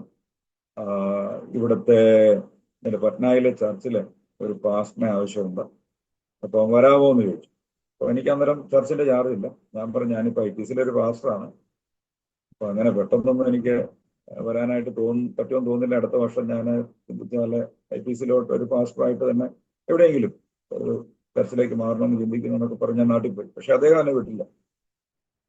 അദ്ദേഹം എന്നെ തുടർന്നുകൊണ്ടേയിരുന്നു. വിളിക്കുകയും വീട്ടിൽ വരികയും നാട്ടിൽ വരുന്ന സമയത്ത് വീട്ടിൽ വരികയും എന്നോട് സംസാരിക്കുകയൊക്കെ ചെയ്തു. ഏതായാലും കൊള്ളാം, ദൈവത്തിന്റെ കൃപയാല് അദ്ദേഹത്തിന്റെ നിർബന്ധപ്രകാരം ഞാൻ ബീഹാറിലേക്ക് വരികയും ഇവിടെ ശുശ്രൂഷ അദ്ദേഹത്തോടൊപ്പം ആരംഭിക്കുകയും ചെയ്തു. 7 വർഷം അദ്ദേഹത്തിന്റെ ചർച്ചിലെ പാസ്റ്ററായിട്ട് എനിക്ക് ശുശ്രൂഷിക്കാണ്ട് കർത്താവ് കൃപ തന്നു. അതിനുശേഷം എനിക്ക് അവിടെ നിന്ന് മാറേണ്ടതായിരിക്കുന്ന സാഹചര്യങ്ങളുണ്ടായി. അപ്പോൾ കൊറോണയുടെ സമയമായിരുന്നു. കൊറോണ സമയത്ത് ഞാൻ ജേർണലിസം കോഴ്സുകളും അതുപോലെ എഴുത്തുകളോടനുബന്ധിച്ചുള്ള കുറെ കാര്യങ്ങളൊക്കെ കൂടുതൽ പഠിക്കാനായിട്ടൊക്കെ കർത്താവ് ഇടയാക്കി. ഏതായാലും കൊള്ളാം, 2020 ശേഷം എനിക്ക് ചർച്ചിലായിരുന്നു. ഇപ്പോൾ കുഞ്ഞുങ്ങൾ ഇവിടെ പഠിക്കുകയാണ്, എനിക്ക് ഇവിടെ നിന്ന് പോകാനായിട്ട് സാധിക്കത്തില്ല. ഞാനങ്ങനെ അത് വല്ലാതെ വിഷമിച്ചു തന്നു. അപ്പോൾ കുറെ ഞാൻ എന്നാലും സുവിശേഷ പ്രവർത്തനം നടത്തിയില്ല. ഗ്രാമങ്ങളിലൊക്കെ പോവുകയും അത് അനേകരുടെ സുവിശേഷം പറയുകയും അങ്ങനെ കുറെ വിശ്വാസികളെ എനിക്ക് ലഭിക്കപ്പെടുവാനായിട്ട് ഇടയായി. ഞാൻ നേരത്തെ എന്ന ചർച്ചിൽ ഞാൻ സ്നാനപ്പെടുത്തിയവരായിട്ടുള്ള കുറെ വിശ്വാസികളെല്ലാം കൂടെ അവിടെ പറഞ്ഞു, ഞങ്ങൾ ഇനി ആ ചർച്ചിൽ പോകത്തില്ല. അന്നേരം ചർച്ചില്ല, സത്യം പറഞ്ഞാൽ ചർച്ച നടക്കുന്നില്ല. കൊറോണയുടെ സമയം പൂട്ടിപ്പോയായിരുന്നല്ലോ. അപ്പോൾ ഞങ്ങൾക്കൊരു ആരാധന വേണമെന്ന് പറഞ്ഞാൽ അവരുടെ വീടുകളൊക്കെ ഞങ്ങൾ പ്രാർത്ഥനയൊക്കെ ആരംഭിച്ചു. അങ്ങനെ 8 വിശ്വാസികളുമായിട്ട് ഞാൻ ഇങ്ങനെ വരുമ്പോഴാണ് ഞങ്ങൾക്ക് ആരാധിക്കാനായിട്ട് സ്ഥലമില്ല. ഈ വടക്കേന്ത്യയിലെ കാര്യങ്ങളൊക്കെ അറിയാമല്ലോ. ആരാധിക്കാനായിട്ട് സ്ഥലം കിട്ടണമെന്നുണ്ടെങ്കിൽ തന്നെ വലിയ ബുദ്ധിമുട്ടാണ്. അപ്പോൾ ഞാൻ ഇങ്ങനെ ഒരു മാർക്കറ്റിലൂടെ പോകുമ്പോൾ ഒരു ചർച്ച് കണ്ടു. യൂണിയൻ ചർച്ച് എന്ന് എഴുതിയിരിക്കുന്നു, വലിയ കുരിശൊക്കെ എൻ്റെ കണ്ടു വെച്ചിട്ടുണ്ട്. ഞാനിതിനകത്ത് കയറിയിട്ട് എൻ്റെ നടത്തിപ്പുകാരനായിരിക്കുന്ന ഒരു അങ്കിൾ അവിടെയുണ്ട്. അദ്ദേഹത്തെ കണ്ടു. അദ്ദേഹത്തോട് പറഞ്ഞു, എനിക്കൊരു 8 വിശ്വാസികളുണ്ട്, ഞങ്ങൾക്ക് ഞായറാഴ്ച ഒരു 2 മണിക്കൂർ ഒന്ന് ആരാധിക്കാനായിട്ട് ഈ ചർച്ച് തരാമോ എന്ന് ചോദിച്ചു. അപ്പം ചർച്ചിന്റെ പരിസരങ്ങളെല്ലാം ഇങ്ങനെ കാട് കയറി വല്ലാത്ത നിലയിൽ ഒരു ഭൂതബംഗ്ലാവ് എന്നൊക്കെ പറയുന്ന പോലെ അങ്ങനെ കിടക്കുക. ഞാൻ ഏതായാലും അവിടെ ചെന്ന് അങ്ങളോട് ചോദിച്ചു. അങ്ങൾ എന്നെ പരിചയപ്പെട്ടു. അദ്ദേഹത്തിന് എന്നോട് ഒരു ചെറിയ ഇൻട്രസ്റ്റ് തോന്നി. എന്നോട് പറഞ്ഞു, ഇവിടെ GL ലൂതറൻ ചർച്ചുകാരുടെ ചർച്ച നടക്കുന്നുണ്ട്, അത് 8:30 മുതൽ 10:30 വരെയാണ്, 11 മണി തൊട്ട് ഫ്രീ ആണ്, അത് വേണമെങ്കിൽ പാസ്റ്റർ ഉപയോഗിച്ചു, അതിന് സമയമൊന്നുമില്ല, ഉപയോഗിച്ചോളാം. എനിക്ക് വളരെ സന്തോഷം തോന്നും. ഞാൻ ചോദിച്ചു, അങ്ങളെ വാടക എന്തോ തരണമെന്ന് ചോദിച്ചു. അപ്പൊ അദ്ദേഹനോട് പറഞ്ഞു, ഇതെന്റെ അപ്പൻ ഉണ്ടാക്കിയ ഒരു പ്രസ്ഥാനമാണ്, ഇതുവരെയായിട്ട് ഞാൻ ആരോടും വാടക വാങ്ങിച്ചിട്ടില്ല, അതുകൊണ്ട് പാസ്റ്റർ തരണ്ട എന്ന് പറഞ്ഞു. ഞാൻ സത്യം പറഞ്ഞാൽ എൻ്റെ കണ്ണുകൾ നിറഞ്ഞു. വാടകയ്ക്കൊരു കെട്ടിടം എടുക്കാൻ വേണ്ടി ആഗ്രഹിച്ച് നടന്ന എനിക്ക് കർത്താവ് ഫ്രീ ആയിട്ട് തന്നു. അപ്പൊ ഞാൻ അങ്ങളോട് പറയാം, അങ്ങളെന്നൊരു കാര്യം ചെയ്യാം, കറണ്ട് ചാർജ് ഞാൻ അടച്ചോളാം എന്ന് ഞാൻ പറഞ്ഞു. അപ്പൊ എന്നോട് പറഞ്ഞു, അത് കറണ്ട് ചാർജ് GL ഞാനോട് കൂടിയാണ് അടയ്ക്കുന്നത്. അപ്പം അതിന്റെ പരിസരത്തെല്ലാം ലൈറ്റുകളെല്ലാം ഉണ്ട്, ചർച്ചിലെ ലൈറ്റുകളുണ്ട്. അപ്പോ ഒരു 10,000 രൂപ എടുത്ത് കറണ്ട് ചാർജ് കഴിക്കും എന്നുള്ള ഉദ്ദേശത്തിലാണ് ഞാൻ പറഞ്ഞു. അപ്പൊ അദ്ദേഹം പറഞ്ഞു, ഞങ്ങൾ 2 പേരോട് അടയ്ക്കുന്നത്, ഞാൻ ഇതുവരെയായിട്ട് ആരോടും കറണ്ട് ചാർജ് മേടിച്ചിട്ടില്ല, ഒന്നേ അവരടയ്ക്കല്ല ഞാൻ അടയ്ക്കുക, അങ്ങനെ പോവുകയാണ്, അതുകൊണ്ട് ആ കാര്യത്തെക്കുറിച്ചും വിഷമിക്കുണ്ടായെന്ന് പറഞ്ഞു. നോക്കണം, ഈ ബീഹാറിലെ പട്നയിലെ പോലുള്ള എയർപോർട്ടിനടുത്ത ഒരു സ്ഥലത്ത് ഒരു ചെറിയ മുറിക്ക് 5,000 രൂപ വാടകയുള്ള സ്ഥാനത്ത് എനിക്കിന്ന് 100-ലധികം ആളുകൾ ഇരിക്കാൻ പറ്റുന്ന ഒരു ഹാള്, ഒരു ആരാധനാലയം, എല്ലാവിധ സൗകര്യങ്ങളോടും കൂടെ കർത്താവ് എനിക്ക് ഫ്രീ ആയിട്ട് തന്നു. അപ്പൊ ഞാൻ വിചാരിക്കുകയാണ്, അത് എന്റെ മഹിമയോ വലിപ്പമോ ഒന്നുമല്ല. കർത്താവിന്റെ വേലയോടുള്ള താല്പര്യപ്രകാരം ഞാൻ കർത്താവിന് വേണ്ടി നിന്നപ്പോൾ കർത്താവ് എനിക്ക് ഫ്രീ ആയിട്ട് തന്നതാണ്. ഞങ്ങളുടെ 3ാമത് വാർഷികം കഴിഞ്ഞ 10-ാം തീയതി ഇവിടെ ഞങ്ങളെ ആഘോഷിക്കുവാനായിട്ട് ഇടയായി. ആഘോഷം എന്ന് പറയുന്നതല്ല, ഞങ്ങൾ കർത്താവിന് സ്തോത്രം ചെയ്യുവാനായിട്ട് ഇടയായി. ഇപ്പോഴെല്ലാം 8 പേരുമായിട്ട് തുടങ്ങിയത് ദൈവത്തിന്റെ കൃപയാൽ ഇന്ന് കഴിഞ്ഞ ഞായറാഴ്ച ഞങ്ങൾക്ക് അവിടെ ഇരിക്കാൻ ഇടയില്ലാഞ്ഞതുകൊണ്ട് പുറത്തെ ആളുകൾ നിൽക്കേണ്ടതായിരിക്കുന്ന സ്ഥിതിയും, അതുപോലെ മധുബഹായുടെ സ്റ്റെപ്പുകളിൽ ഇരുത്തേണ്ടതായിട്ടൊക്കെ വന്നു. അന്ന് വന്ന ഒരു കർത്താവിന്റെ ദാസന് ഇരിക്കേണ്ട സ്ഥലമില്ല, ഞാൻ അദ്ദേഹത്തെ മധുബായ്ക്ക് അധികം ഇരുത്തേണ്ടതായിട്ട് വന്നു. അപ്പൊ അതുപോലെ ദൈവം ആത്മാക്കളെ തന്നു. കർത്താവിന്റെ കൃപയാണ്. സ്തോത്രം. അതുപോലെ പ്രവർത്തനങ്ങൾ വളരെ ശക്തമായിട്ട് പോകുന്നു. നമുക്കിവിടെ പട്നയിൽ 20 ഗ്രാമങ്ങളോളം പ്രവർത്തനങ്ങൾ നടക്കുന്നുണ്ട്. ഏതാണ്ട് 60ഓളം ഭവനങ്ങൾ നമുക്കിന്ന് നമുക്ക് കൂടി വരാനായിട്ടുണ്ട്. ഏതാണ്ട് കർത്തൃമേശ എടുക്കുന്നവരായിട്ട് ഞാൻ പറഞ്ഞില്ല, ഇവിടെ നമ്മുടെ വേറൊരു ചർച്ചിൽ വന്നിരിക്കുന്ന ആളുകളല്ല, ഞാൻ സ്നാനപ്പെടുത്തിയ ആളുകൾ മാത്രമേ നമുക്കിവിടെ ഉള്ളൂ. ഞാൻ പ്രവർത്തിക്കുന്ന ആളുകൾ, എനിക്ക് വേറൊരു ചർച്ചിലെ വിശ്വാസം വന്നാൽ ഞാൻ അവരോട് തീർച്ചയായിട്ടും പറയും, നിങ്ങളുടെ ചർച്ചിൽ തന്നെ പോകണം. എന്തെങ്കിലും പ്രശ്നം ഉണ്ടെങ്കിൽ പറഞ്ഞാൽ മതി, ഞാൻ പോയി സംസാരിക്കാം, നിങ്ങളുടെ ചർച്ചിൽ തന്നെ പോകണമെന്ന് പറയാറുണ്ട്. അവരങ്ങനെ തന്നെയാണ് ചെയ്യുന്നത്. എന്നാൽ കർത്താവ് എനിക്ക് പുതിയ ആത്മാക്കളെ, പുതിയ ഭവനങ്ങളെ, പുതിയ കുടുംബങ്ങളെ എല്ലാം തന്നുകൊണ്ടിരിക്കുന്ന ഓർത്ത് ഞാൻ ദൈവത്തിന് സ്തോത്രം ചെയ്യുന്നു. ഈ 13-ാം തീയതി വീണ്ടും സ്നാനം നടക്കാൻ പോവുകയാണ്. 2 മാസം മുമ്പ് 7 പേര് സ്നാനപ്പെട്ടു. ഇതിനോടിടയ്ക്ക് പല സ്നാനങ്ങൾ നടക്കുവാനായിട്ട് കർത്താവ് ഇടയാക്കി. 13-ാം തീയതി 5 പേര് സ്നാനപ്പെടാനായിട്ട് പോവുകയാണ്. ഇവിടെ ഒരാൾ സ്നാനപ്പെടുക എന്ന് പറയുന്നത് തന്നെ ഞങ്ങൾക്ക് സ്വർണം കിട്ടുന്നത് പോലെയാണ്. അപ്പൊ 5 പേര് സ്നാനപ്പെടുക എന്ന് പറയുന്നത് ഞങ്ങളുടെ ഹൃദയത്തിൽ വളരെ സന്തോഷം നൽകി തരുന്ന ഒരു കാര്യമാണ്. അതുകൊണ്ട് സ്വതരാമ ടിവിയുടെ എല്ലാ പ്രേക്ഷകരും ഞങ്ങളുടെ പ്രവർത്തനങ്ങളെ ഓർത്ത് പ്രാർത്ഥിക്കണം എന്ന് ഓർപ്പിക്കുകയാണ്. പൂർണ്ണയായാലും നമുക്ക് കുറച്ച് ദേവദാസന്മാരുടെ ആദിവാസികളുടെ ഇടയ്ക്ക് ആണ് പ്രവർത്തിക്കുന്നത്. നേപ്പാളിൽ കുറച്ച് ദേവദാസന്മാർ നമ്മോടൊപ്പം ചേർന്ന്, നമ്മൾ ഇവർക്കാർക്കും സപ്പോർട്ടുകളൊന്നും കൊടുക്കുന്നില്ല. ഒരു കാലഘട്ടത്തിൽ നമ്മൾ കൊടുക്കുന്നുണ്ടായിരുന്നു. ഞാൻ ഇമാനുവേൽ എന്ന് പറയുന്ന പ്രവർത്തനം ഞാൻ വിട്ടു കഴിഞ്ഞപ്പോൾ നമ്മുടെ RSV സാർ, RSV എന്ന് പറയുന്ന നമ്മുടെ RS വിജയരാജ് എന്ന് പറയുന്ന പാട്ടൊക്കെ എഴുതുന്ന ഒരു ദേവദാസനുണ്ടല്ലോ, അദ്ദേഹവുമായിട്ട് ഞാൻ കുറച്ച് നാളുകൾ കുറയ്ക്കുവാനായിട്ട് ഇടയായി. എന്നാൽ അദ്ദേഹം എന്നോട് വന്നിട്ട് പറഞ്ഞു, പാസ്റ്റർക്ക് ഒരു ദർശനമുണ്ട്, അത് കളയരുത്. വേറൊരാൾ കൂടെ നിന്നാൽ പാസ്റ്ററെ ഞെക്കിക്കളയത്തേ ഉള്ളൂ. എൻ്റെ കൂടെ നിന്നാലും ഞാൻ പറയുന്നത് പാസ്റ്റർക്ക് ചെയ്യാനായിട്ട് പറ്റത്തുള്ളൂ. എന്ത് സപ്പോർട്ട് വേണമെങ്കിലും ഞാൻ ചെയ്തു തരാം, പക്ഷെ പാസ്റ്റർ ദർശനത്തിൽ ഒരു വർക്ക് തുടങ്ങണമെന്ന് അദ്ദേഹം എന്നോട് ആവശ്യപ്പെടുകയും പലപ്പോഴും എൻ്റെ ഹൃദയത്തിൽ ഉണ്ടായിട്ടുള്ളൊരു തോന്നലായിരുന്നു എന്ന് ഞാൻ ചിന്തിച്ചുകൊണ്ടിരുന്നതിന് അദ്ദേഹം സപ്പോർട്ട് ചെയ്തപ്പോൾ ഞാനത് ഏറ്റെടുക്കുകയും ഞാൻ അദ്ദേഹത്തോട് പറഞ്ഞു, സാറ് അങ്ങനെ പറയുന്നത് ഞാൻ ദൈവത്തിന്റെ ഒരു ആലോചനയായിട്ട് ഏറ്റെടുക്കുകയാണ്, ഞാൻ ചെയ്യാൻ തയ്യാറാണ് എന്ന് അദ്ദേഹത്തോട് പറയുകയും ഇന്നും ആ നിലയ്ക്ക് തന്നെ എന്നോട് സഹകരിക്കുന്നു. അദ്ദേഹത്തിന്റെ ആലോചന മീൻസ് ദൈവാത്മാവ് അദ്ദേഹത്തിലൂടെ എന്നോട് സംസാരിച്ചത് ഞാൻ ഏറ്റെടുത്തത് കൊണ്ട് കർത്താവ് തന്നെ അനുഗ്രഹമായിട്ട് നടത്തിക്കൊണ്ടിരിക്കുന്നു എന്നോർത്ത് ഞാൻ ദൈവത്തിന് സ്തോത്രം ചെയ്യുന്നു.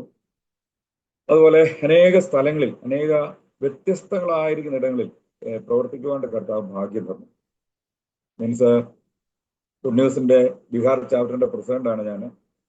ഗുഡ് ന്യൂസിൽ പല ലേഖനങ്ങൾ എഴുതുവാനും, അതുപോലെ ക്രൈസ്തവ ബോധി എന്ന് പറയുന്ന ആ പത്രത്തിൻ്റെയോടൊപ്പം അവിടുത്തെ ഷാദിൻ സാറും മറ്റുള്ള ദേവദാസന്മാർ ബ്ലെസിൻ ജോൺ മലയിലിന്റെ ക്രിസ്ത്യൻ ലൈവ് ന്യൂസിലൊക്കെ എനിക്ക് എഴുതുവാനൊക്കെ കർത്താവ് ഭാഗ്യം തരുന്നു. ഞാനും ബ്ലെസിന് ഒരുമിച്ച് നമ്മുടെ കോറിഷൻ TV വർക്ക് ചെയ്യാണ്ടൊക്കെ കർത്താവ് ഇടയാക്കിയിട്ടുണ്ട്. അനേകരെ പരിചയപ്പെടുവാണ്ട് കർത്താവ് സഹായിച്ചു. അതെല്ലാം ഓർത്ത് ഞാൻ കർത്താവിന് സ്തോത്രം ചെയ്യുകയാണ്. അതുപോലെ എഴുത്ത് എനിക്കൊരു വലിയ താല്പര്യമുള്ളൊരു കാര്യമാണ്. മിക്കവാറും എല്ലാ ദിവസങ്ങളിലും ഞാൻ ഗ്രാമങ്ങളിൽ പോകാറുണ്ട്. ഈ 20 ഗ്രാമങ്ങളിലും ഞാൻ ഒന്നര വിട്ടുള്ള ആഴ്ചകളിൽ, ഈ ആഴ്ചയിൽ പോകാൻ പറ്റാത്ത ഗ്രാമങ്ങളിൽ അടുത്ത ആഴ്ചയിൽ പോകും. അവരിലൂടെ പുതിയ കുടുംബങ്ങളിൽ എത്തിച്ചേരുവാനോടൊക്കെ കർത്താവ് ഭാഗ്യം തരുന്ന ഓർത്ത് ഞാൻ ദൈവത്തിന് സ്തോത്രം ചെയ്യുന്നു. മറ്റൊരു കാര്യം, കർത്താവ് വലിയ അത്ഭുതങ്ങൾ ഞങ്ങളുടെ സഭയിൽ ചെയ്യുന്നു എന്നുള്ളതാണ്. കഴിഞ്ഞ ചില മാസങ്ങൾക്ക് മുമ്പ് ഒരു സഹോദരി ലക്നൌവിലെ അവര് ആ സഹോദരിയെ കല്യാണം കഴിച്ചു വിട്ടത്. അവര് ഈ തൈറോയിഡിന്റെ പ്രശ്നം ഉണ്ടായിരുന്നു. അവർ പരിശോധിച്ചപ്പോൾ മനസ്സിലായി ഭയങ്കരമായിരിക്കുന്ന ക്യാൻസറാണ്. അത് ഓരോ ദിവസം ഇങ്ങനെ വളർന്നുകൊണ്ടിരുന്നു. തൈറോയിഡിന്റെ ഭയങ്കരമായിരിക്കുന്ന മുഴയുമായിട്ടാണ് അവര് ചർച്ചില് കരഞ്ഞ് വന്നത്. കൊച്ചു കുഞ്ഞുങ്ങളാണ്. അത് ഭർത്താവ് ഒരു മദ്യപാനിയാണ്. അവര് പല സ്ഥലങ്ങളൊക്കെ ജോലി ചെയ്തിട്ടാണ് കുഞ്ഞുങ്ങളെയൊക്കെ പോറ്റിക്കൊണ്ടിരുന്നത്. പക്ഷെ അവർക്ക് ക്യാൻസർ വന്നപ്പോൾ തകർന്നുപോയി, എല്ലാം കൊണ്ട് അവർ തകർന്നുപോയി. പക്ഷെ ഞങ്ങള് ആ ചർച്ചിൽ വന്നു, അത് അവർക്ക് വേണ്ടി പ്രാർത്ഥിച്ചു. അന്ന് ഞങ്ങളുടെ ചർച്ചിൽ 20 ദിവസം ഉപവാസ പ്രാർത്ഥന നടക്കുകയാണ്. ആ പ്രാർത്ഥനയിൽ മിക്കവാറും ദിവസമെല്ലാം ഒരു ഞായറാഴ്ച സഭയായിട്ട് ഞങ്ങൾ എല്ലാവരും കൂടെ കൈ കോർത്ത് പിടിച്ച് പ്രാർത്ഥിച്ചു. അത്ഭുതം എന്ന് പറയട്ടെ, പ്രാർത്ഥിച്ചു കഴിഞ്ഞപ്പോൾ അവർ നിലത്ത് വീണു. അപ്പൊ ഞാൻ വിചാരിച്ചു, ഈ നിലത്ത് വീണ് കഴിയുമ്പോഴത്തേക്കും എന്തെങ്കിലുമൊക്കെ, നാളെ ശാരീരികമായിട്ട് ബലഹീനതയിലാണ്, ഇപ്പോൾ എന്തെങ്കിലും സംഭവിക്കുന്നു വിചാരിച്ചു. പക്ഷെ അവർ എഴുന്നേറ്റ് വന്നു കഴിഞ്ഞപ്പോൾ അവരുടെ കഴുത്തിലുണ്ടായിരുന്ന മുഴ പൂർണ്ണമായിട്ട് അപ്രത്യക്ഷമായി. അടുത്ത ദിവസങ്ങളിൽ അവർ പോയി ആ സഹോദരിയുടെ മാതാപിതാക്കള് 20,000 രൂപയുടെ വരെ ടെസ്റ്റ് നടത്തി നോക്കി. FNAC ടെസ്റ്റ് തുടങ്ങി 20,000 രൂപയുടെ ടെസ്റ്റ് വരെ കൊണ്ടുവന്ന് പരിശോധിച്ച് നോക്കിയപ്പോൾ അത്ഭുതം കൂറുമാറ് അവർ പറഞ്ഞു, ക്യാൻസർ എന്ന് പറയുന്ന ഒരു സാധനം ആ സഹോദര ശരീരത്തിലില്ല. അപ്പോ ഇതാണ് ശരിക്കും പറഞ്ഞാൽ അത് ഈ വിശ്വാസികളെ അല്ലെങ്കിൽ ആളുകളെ ദൈവസഭയിലേക്ക് കൂട്ടിക്കൊണ്ടുവരുന്നത്. അതുപോലെ അത്ഭുതങ്ങൾ, ഒരുപാട് അത്ഭുതങ്ങൾ കർത്താവ് ചെയ്യുവാനായിട്ടിടയായി. അനേകർക്ക് തലമുറകളില്ലാതെ ഭാരപ്പെട്ടു. വന്ന് പ്രാർത്ഥിച്ചു. അത് സ്തോത്രം. അതിലെ പല കുടുംബങ്ങൾക്കും കർത്താവ് പുതിയ തലമുറകളെ കൊടുത്തു. അവരെല്ലാം നമ്മുടെ ചർച്ചിൽ വന്നിട്ട് എന്നോട് പറഞ്ഞു, ബൈബിളിലുള്ള ഒരു പേര് ഞങ്ങളുടെ കുഞ്ഞിന് ഇടണമെന്ന് പറഞ്ഞ് ഒരു കൊച്ചിന് ബ്ലസൻ എന്ന് പേരിട്ടു, ഒരു കുഞ്ഞിന് ദാനിയേൽ എന്ന് പേരിട്ടു, ഒരു കുഞ്ഞിന് അബിയ എന്ന് പേരിട്ടു. അങ്ങനെ പല കുഞ്ഞുങ്ങൾക്ക് പലതരത്തിലുള്ള ബിബ്ലിക്കലായിട്ടുള്ള പേരുകൾ. വേറൊരു കൊച്ചിന് ദയ എന്ന് പേരിട്ടു, വേറൊരുത്തിന് ആശിഷ് എന്ന് പേരിട്ടു. അങ്ങനെ പുതിയ തലമുറകളെ ദൈവം കൊടുക്കുവാനായിട്ടിടയായി. അതുകൊണ്ട് ഞങ്ങൾ കൃതാർത്ഥരാണ്, ദൈവത്തോട് ഞങ്ങൾ നന്ദിയുള്ളവരാണ്. അത് ഞങ്ങളുടെ ചർച്ചിലെ, ഞാൻ പറഞ്ഞല്ലോ, എനിക്കൊന്ന് അസിസ്റ്റ് ചെയ്യാൻ പോലും അത് കഴിവുള്ള ആളുകൾ ആരും ഇല്ലായിരുന്നു. എന്നാൽ അവിടെ നിന്ന് ഈ 3 വർഷം കൊണ്ട് അത് ഞാനില്ലെങ്കിൽ പോലും ചർച്ച നടത്താനായിട്ട് കഴിവുള്ള സഹോദരന്മാരെ, ഒരു സഹോദരിയെ കർത്താവ് എഴുന്നേൽപ്പിക്കുവാനിടയായി. അവർ തന്നെ ഇങ്ങോട്ട് വന്നിട്ട് പറയാം, ഞാൻ പ്രാർത്ഥന ലീഡ് ചെയ്തോളാം, അല്ലെങ്കിൽ ഞാൻ എന്താ ചെയ്യേണ്ടത് എന്നുള്ളതെന്ന് പറയണം. അങ്ങനെ അവർ തന്നെ ഇങ്ങോട്ട് വന്ന് പറഞ്ഞ് അവർ തന്നെ അത് വോളണ്ടറി ആയിട്ട് അവർ വന്ന് ചെയ്യുകയാണ്. അപ്പോൾ അവരെല്ലാം കർത്താവിന് സന്തോഷമുണ്ട്. ഓരോരുത്തർ വരുന്നത് തന്നെ ഞാൻ എന്ത് ചെയ്യണമെന്ന് ചോദിച്ചുകൊണ്ട് വരികയാണ്. ദൈവത്തിന് സ്തോത്രം. അത് തന്നെ ഒരു വലിയ അനുഗ്രഹമാണ്. കർത്താവിന് സ്തോത്രം ചെയ്യുന്നു.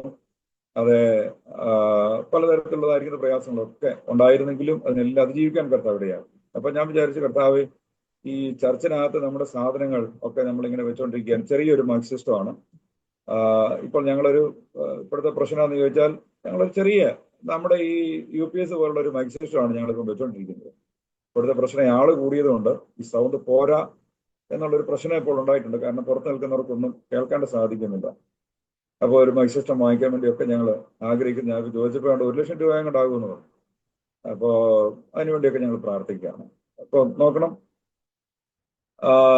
ഞാൻ വിചാരിച്ച ഒരു മുറി കിട്ടുകയാണെങ്കിൽ അതിനകത്ത് ഇതെല്ലാം കൂടെ വെക്കാമായിരുന്നു. 10,000-2,000 രൂപ കൊടുത്താലും കുഴപ്പമില്ല, ഒരു മുറി കിട്ടണം എന്നൊക്കെ ചിന്തിച്ചുകൊണ്ടിരുന്നപ്പോൾ ഈ അങ്കിള്, ചർച്ചിന്റെ നടത്തിപ്പുകാരനായിരിക്കുന്ന അങ്കിള് വന്നിട്ട് എന്നോട് പറഞ്ഞു, ഒരു ചൂല് വാങ്ങിക്കണമെന്ന് പറഞ്ഞു. ഞാൻ ചോദിച്ചു എന്തിനാ? അവരോട് പറഞ്ഞു, ഇവിടെ ഒരു മുറി ചുമ്മാ കിടക്കുകയാണ്, അത് തൂത്ത് വൃത്തിയാക്കിയിട്ട് അത് തുറക്കണം, അത് ഉപയോഗിക്കണം എന്ന് പറഞ്ഞു. അപ്പൊ ഞാൻ പറഞ്ഞു, അങ്കിളെ അതെങ്ങനെ ഞങ്ങൾ ഉപയോഗിക്കുന്നത്, അതിനെന്താ വാടക വേണം എന്നൊക്കെ ചോദിച്ചു. അവിടെ പറഞ്ഞു, ഇത്ര നാൾ അടഞ്ഞെടുക്കാൻ ആരും വാടക തന്നില്ലല്ലോ, വാടക തരണ്ട, നിങ്ങളത് ഓഫീസായിട്ട് ഉപയോഗിച്ചിടാൻ പറഞ്ഞു. ദൈവത്തിന്റെ കൃപയാൽ അത് ഞങ്ങൾ ആഗ്രഹിച്ചതിനേക്കാൾ ഉപരിയായി ഒരു ഓഫീസായിട്ട് അതിനകത്ത് എല്ലാ സാധനങ്ങളും ഫർണിച്ചർ എല്ലാം കൂടെ കൂട്ടി അത് സ്തോത്രം തരുവാനായിട്ടിടയായി. ആകെപ്പാടെ ഞങ്ങൾ ചെയ്തെന്ന് പറഞ്ഞാൽ അതിനകത്ത് ലൈൻ കണക്ഷൻ ഇല്ല, അത് കട്ടായി കിടക്കുകയായിരുന്നു. കാരണം അത് ഉപയോഗിക്കാതിരുന്നതുകൊണ്ട്, ഈ പൈസ അടയ്ക്കാതിരുന്നത് കൊണ്ട് ഈ ഇലക്ട്രിസിറ്റിക്കാരല്ല അവർ കട്ടാക്കിയിട്ടിരിക്കുകയായിരുന്നു. ആ ഇലക്ട്രിസിറ്റി എടുക്കാനായിട്ട് മാത്രം അത് ഞങ്ങൾ പരിശ്രമിച്ചുള്ളൂ. ഫാനില്ലായിരുന്നു. ഫാന് ഞങ്ങൾ പറഞ്ഞ ഫാൻ ഇരിപ്പുണ്ട്, അതെടുത്തുകൊണ്ട് പോകണമെന്ന് പറഞ്ഞു. ആ ഫാൻ ഉൾപ്പെടെ എല്ലാ സൗകര്യങ്ങളും ദൈവത്തിന്റെ കൃപയാൽ ഞങ്ങൾക്ക് അത് ലഭിക്കപ്പെടുവാനിടയായി. ഞാൻ പറഞ്ഞത്, ഈ സാക്ഷ്യം പറഞ്ഞതിന്റെ കാരണം ദൈവം തന്നെ സ്നേഹിക്കുന്നവർക്ക് വേണ്ടി എല്ലാം നന്മയ്ക്കായി കൂടി ചെയ്യുന്നു എന്നുള്ളതാണ്. വാടകയ്ക്ക് ആരാധനാലയം എടുക്കണമെന്ന് ചിന്തിച്ച എനിക്ക് ദൈവം തമ്പുരാൻ വാടകയോ കറണ്ട് ചാർജും ഇല്ലാതെ അത് സ്തോത്രം അനുമതി നൽകി. ഒരു റൂമിന് വേണ്ടി ആഗ്രഹിച്ചു. അത് എല്ലാവിധ ഫംഗ്ഷനോടും കൂടെ അത് സ്തോത്രം കർത്താവ് നൽകി തരുന്നുണ്ട്. അപ്പൊ എനിക്കൊരു ചിന്ത എന്ന് പറയുന്നത് ഇതെല്ലാം കർത്താവിന്റെ വേലയാണ്.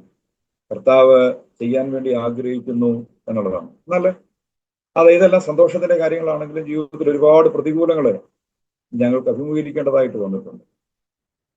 ഒരുപാട് സാമ്പത്തികമായിരിക്കുന്ന പ്രശ്നങ്ങൾ, കുഞ്ഞുങ്ങൾക്ക് ഫീസ് കൊടുക്കാൻ നിവൃത്തിയില്ലാതെ 18 ദിവസം സ്കൂളിൽ വിട്ടില്ല. ഫീസ് കൊടുക്കാൻ ഇല്ലാത്തത് കൊണ്ട് അവിടെ ചെന്ന് കഴിയുമ്പോൾ കുഞ്ഞുങ്ങളെ ക്ലാസ്സിന് വെളിയിൽ നിർത്തും. കുഞ്ഞുങ്ങളെല്ലാം വന്നിട്ട് 1-2 ദിവസം നിന്ന് കഴിഞ്ഞിട്ട് എന്നോട് വന്നിട്ട് പറഞ്ഞു, പപ്പ ഞാൻ നാളെ സ്കൂളിൽ പോകുന്നില്ല, നീ ക്ലാസ്സിലിരിക്കാൻ പറ്റുന്നില്ല എന്ന് എന്നോട് പറയുമായിരുന്നു. അപ്പോൾ ഞാൻ പറഞ്ഞു, മോളെ അല്ലെങ്കിൽ മോനെ, നാളെ തൊട്ട് നിങ്ങൾ സ്കൂളിൽ പോകണ്ട. അങ്ങനെ 10-18 ദിവസങ്ങൾ സ്കൂളിൽ പോകാതെ ഇരുന്നിട്ടുണ്ട്. ദൈവത്തിന് സ്തോത്രം. എന്നാലേ പട്ടിണി ഒത്തിരി കൂടാതെ ദൈവം ഞങ്ങളെ നടത്തി. കാരണം പട്ടിണി ഒത്തിരി കൂടാതെ എന്ന് പറഞ്ഞാൽ, ഞാനൊരു ചർച്ചില്, ഒരു പുതുതായിട്ട് തുടങ്ങിയ ഒരു ചർച്ചില് ഞാൻ ചെന്നപ്പോൾ ആകെപ്പാടെയുള്ളത് 4 വിശ്വാസികളാണ്. ഒരു പൈനിയർ വർക്കാണ്. അവിടെ സ്തോത്രയാഴ്ച കിട്ടുന്ന 20 രൂപയാണ്. 20 രൂപ. എനിക്ക് ഭാര്യയുണ്ട്, 3 കൊച്ചു കുഞ്ഞുങ്ങളാണ്. സ്തോത്രം. 20 രൂപ. 20 രൂപ കൊണ്ട് 400 രൂപ വാടക കൊടുക്കണം. ഈ 20 രൂപ കൊണ്ട് ഞങ്ങൾക്ക് ഓരോ ദിവസങ്ങളിലേക്കുള്ളത് കഴിക്കണം. സ്തോത്രം. അപ്പം അങ്ങനെ ഇരിക്കുമ്പോൾ എന്ത് ചെയ്യണമെന്നൊക്കെ ഞങ്ങളിങ്ങനെ ബുദ്ധിമുട്ടിയ സന്ദർഭമുണ്ട്. ആരെയും പരിചയമില്ലാത്തൊരു സ്ഥലം, ആരുമായിട്ട് ഞങ്ങൾക്ക് ഇങ്ങനെ പരിചയങ്ങളൊന്നുമില്ല. അപ്പൊ ഞങ്ങളുടെ അയലോക്കത്തെ ഒരു നായർ ഫാമിലിയാണ്. ആ ഫാമിലിയിലെ ഒരു സഹോദരി, ഇങ്ങനെ അവരുടെ തോട്ടമാണ് ഞങ്ങൾ താമസിക്കുന്ന വീടിന്റെ തൊട്ട് താഴെ. ആ തോട്ടത്തിൽ കയറി വന്നു. അപ്പൊ ഞങ്ങളിങ്ങനെ പരിചയപ്പെട്ടു. നിങ്ങൾ പുതിയ ആൾക്കാരാണല്ലോ, എവിടെ നിന്നാ വന്നതെന്നൊക്കെ ചോദിച്ചു. അപ്പൊ ഞങ്ങളോട് വന്നിട്ട് പറയാണ്, അവർക്ക് പാസ്റ്റർ എന്ന് വിളിക്കാൻ അറിയത്തില്ല. അതെല്ലാം എന്നോട് പറഞ്ഞു, സാറേ, ഈ പ്ലാവേലെ ചക്ക നല്ല 1-ാം തരം ചക്കയാണ്, ഇത് ചുമ്മാ വീണ് പോവുക, വേണമെങ്കിൽ അത് പറിച്ചെടുത്തോ, ഇല്ലെങ്കിൽ ആർക്കെങ്കിലും നമുക്ക് കൊടുക്കാം എന്ന് എന്നോട് പറഞ്ഞു. ഞാൻ പറഞ്ഞു, ആർക്കും കൊടുക്കണ്ട, ഞങ്ങൾ തന്നെ പറിച്ചോളാം എന്ന് പറഞ്ഞു. അങ്ങനെ കൂടച്ചക്കയാണെങ്കിലും വളരെ ടേസ്റ്റ് ഉള്ളത് എന്ന് പറഞ്ഞാൽ, അന്നത്തെ ആഹാരത്തിന്റെ കുറവുകൊണ്ടായിരിക്കാം ടേസ്റ്റ് തോന്നിയത്. ഇന്ന് ആ പ്ലാവ് ഉണ്ടോ എന്ന് അറിഞ്ഞുകൂടാ. ഏതായാലും കൊള്ളാം. ആ പ്ലാവ് അതിന്റെ സീസൺ തീരുന്നത് വരെ ഞങ്ങളുടെ പട്ടിണി മാറ്റി എന്നുള്ളതാണ്. ദൈവത്തിന് സ്തോത്രം. ഒരു 400 രൂപ വാടക കൊടുക്കാനായിട്ട് ഞങ്ങൾക്കില്ല. 4 മാസത്തെ വാടക കൊടുക്കാൻ 1600 രൂപ കൊടുക്കണം. എൻ്റെ കയ്യിൽ വാടകയ്ക്ക് പൈസ ഇല്ല. അതിന്റെ ഉടമസ്ഥനായിരിക്കുന്ന ഒരു സഹോദരൻ വന്നിട്ട് പറഞ്ഞു, ഇന്ന് 5 മണിക്കുള്ളിൽ വാടക തരുന്നില്ലെങ്കിൽ നിങ്ങൾ വീട് ഒഴിഞ്ഞു തരണം. അപ്പോൾ അവിടെ ഞങ്ങൾ 4 പേരെ ഉള്ളെങ്കിലും ഒരു പ്രാർത്ഥന അവിടെ നടന്നു പോവുകയാണല്ലോ. ഏതായാലും കൊള്ളാം. ദൈവത്തിന്റെ കൃപയാലെ അവിടെ ആ ആള് വന്നിട്ട് 5 മണിക്ക് ഇവിടുന്ന് ഇറങ്ങിത്തരണമെന്ന് പറയാം. സ്തോത്രം. അപ്പൊ എന്റെ ഭാര്യയോട് ചോദിച്ചു, എവിടേക്ക് പോകും, എങ്ങോട്ട് പോകും? സ്തോത്രം. ഞാൻ പറഞ്ഞു, ഒന്നും ഭയപ്പെടണ്ട. അന്നൊരു വെള്ളിയാഴ്ച ദിവസമായിരുന്നു. രാവിലെ 7 മണിയായപ്പോൾ അദ്ദേഹം വന്നിട്ട് പറഞ്ഞു, 10 മണിയാകുമ്പോൾ ഞങ്ങളുടെ പ്രെയർ തുടങ്ങും. പക്ഷേ ഇവർ വന്ന് പറഞ്ഞപ്പോൾ എനിക്ക് വളരെ പ്രയാസം. അപ്പൊ ഞാൻ അവിടെ വരുന്ന ജോസാൻ എന്ന് പറയും, ജോസാനോട് പറഞ്ഞു, അച്ഛാ, ഇന്ന് പ്രാർത്ഥനയില്ല, ഞാനൊരു സ്ഥലം വരെ പോവാണ് എന്ന് പറഞ്ഞു. അപ്പൊ കയ്യിൽ 10 രൂപ ഉണ്ടായിരുന്നതുമായിട്ട് ഞാൻ മല്ലപ്പള്ളി ബസ് സ്റ്റാൻഡിൽ വന്ന് മെഡിക്കൽ സ്റ്റോറിന്റെ വാതിക്കൽ ഒരു ബെഞ്ച് വാർത്തിട്ടിട്ടുണ്ട്. അവിടെ ഇരിക്കുകയാണ്. ആ സമയത്ത് ഒരു ദൈവദാസൻ, എനിക്ക് ജസ്റ്റ് ഒരു പരിചയം മാത്രമേ ഉള്ളൂ. ആ ദൈവദാസൻ വന്നു. അദ്ദേഹം കീഴ്വായ്പൂർ IPCയുടെ പാസ്റ്ററാണെന്ന്. ഇന്ന് IPCയുടെ സോദരി സമാജത്തിന്റെ സെക്രട്ടറി ആയിരിക്കുന്ന ഷീബ എന്ന് പറഞ്ഞിട്ടാണ് അദ്ദേഹത്തിന്റെ പേര്, സിസ്റ്റർ പേരെന്ന് എനിക്ക് തോന്നുന്നു, രാജു. പുള്ളിക്കാരത്തിന്റെ ഹസ്ബൻഡ് രാജു പാസ്റ്റർ അദ്ദേഹമാണ്. അദ്ദേഹം വന്നു. അദ്ദേഹം മെഡിക്കൽ സ്റ്റോറിൽ നിന്ന് കുറച്ച് മരുന്ന് വാങ്ങിച്ചു. അപ്പുറത്തെ പച്ചക്കറി കടയിൽ നിന്ന് കുറച്ച് പച്ചക്കറി വാങ്ങിച്ച് എന്നെ കണ്ടു. എന്നോട് ചോദിച്ചു, പാസ്റ്റർ എന്താ അവിടെ ഇരിക്കുന്നത് എന്ന് ചോദിച്ചു. ഞാൻ പറഞ്ഞു, ഞാൻ അത്യാവശ്യത്തിന് വന്നതാണ്, വേറൊന്നും പറയാൻ പറ്റില്ലല്ലോ. അപ്പൊ അതിന് പറയുന്ന ഒരു കാര്യം ചെയ്യാൻ, നമ്മുടെ ചർച്ച പ്രാർത്ഥന ഉണ്ടാക്കാം, അങ്ങോട്ട് പോരാൻ പറഞ്ഞു. അദ്ദേഹം എന്നെ വിളിച്ചോണ്ട് അദ്ദേഹത്തിന്റെ ചർച്ച. ഞാൻ പറഞ്ഞു, അയ്യോ, ചർച്ചിലോട്ട് വന്ന എന്റെ ബൈബിളൊന്നുമില്ല. അപ്പൊ എന്നോട് ഒരു ബൈബിളിനാണ് പഞ്ഞം. ഞാനൊരു പാസ്റ്റർ, എന്റെ വീട്ടിൽ ഇഷ്ടംപോലെ ബൈബിളെന്ന് പറഞ്ഞു. എന്നെയും വിളിച്ചോണ്ട് അദ്ദേഹം കീഴ്വായ്പൂർ IPC ചെന്നു. അവിടെ ചെന്നു. ഉപവാസ പ്രാർത്ഥനയ്ക്ക് എനിക്ക് പ്രസംഗിക്കാൻ അവസരം തന്നു. ഞാൻ പ്രസംഗം എല്ലാം കഴിഞ്ഞ് എന്നോട് പറഞ്ഞ് കഞ്ഞി കുടിച്ചിട്ട് പോയാൽ മതി എന്ന് പറഞ്ഞു. ഇപ്പൊ മുകളിലത്തെ നിലയിലാണ് അവർ താമസിക്കുന്നത്. ഞാൻ മുകളിലത്തെ നിലയിൽ എന്നെ വിളിച്ചോണ്ട് പോയി.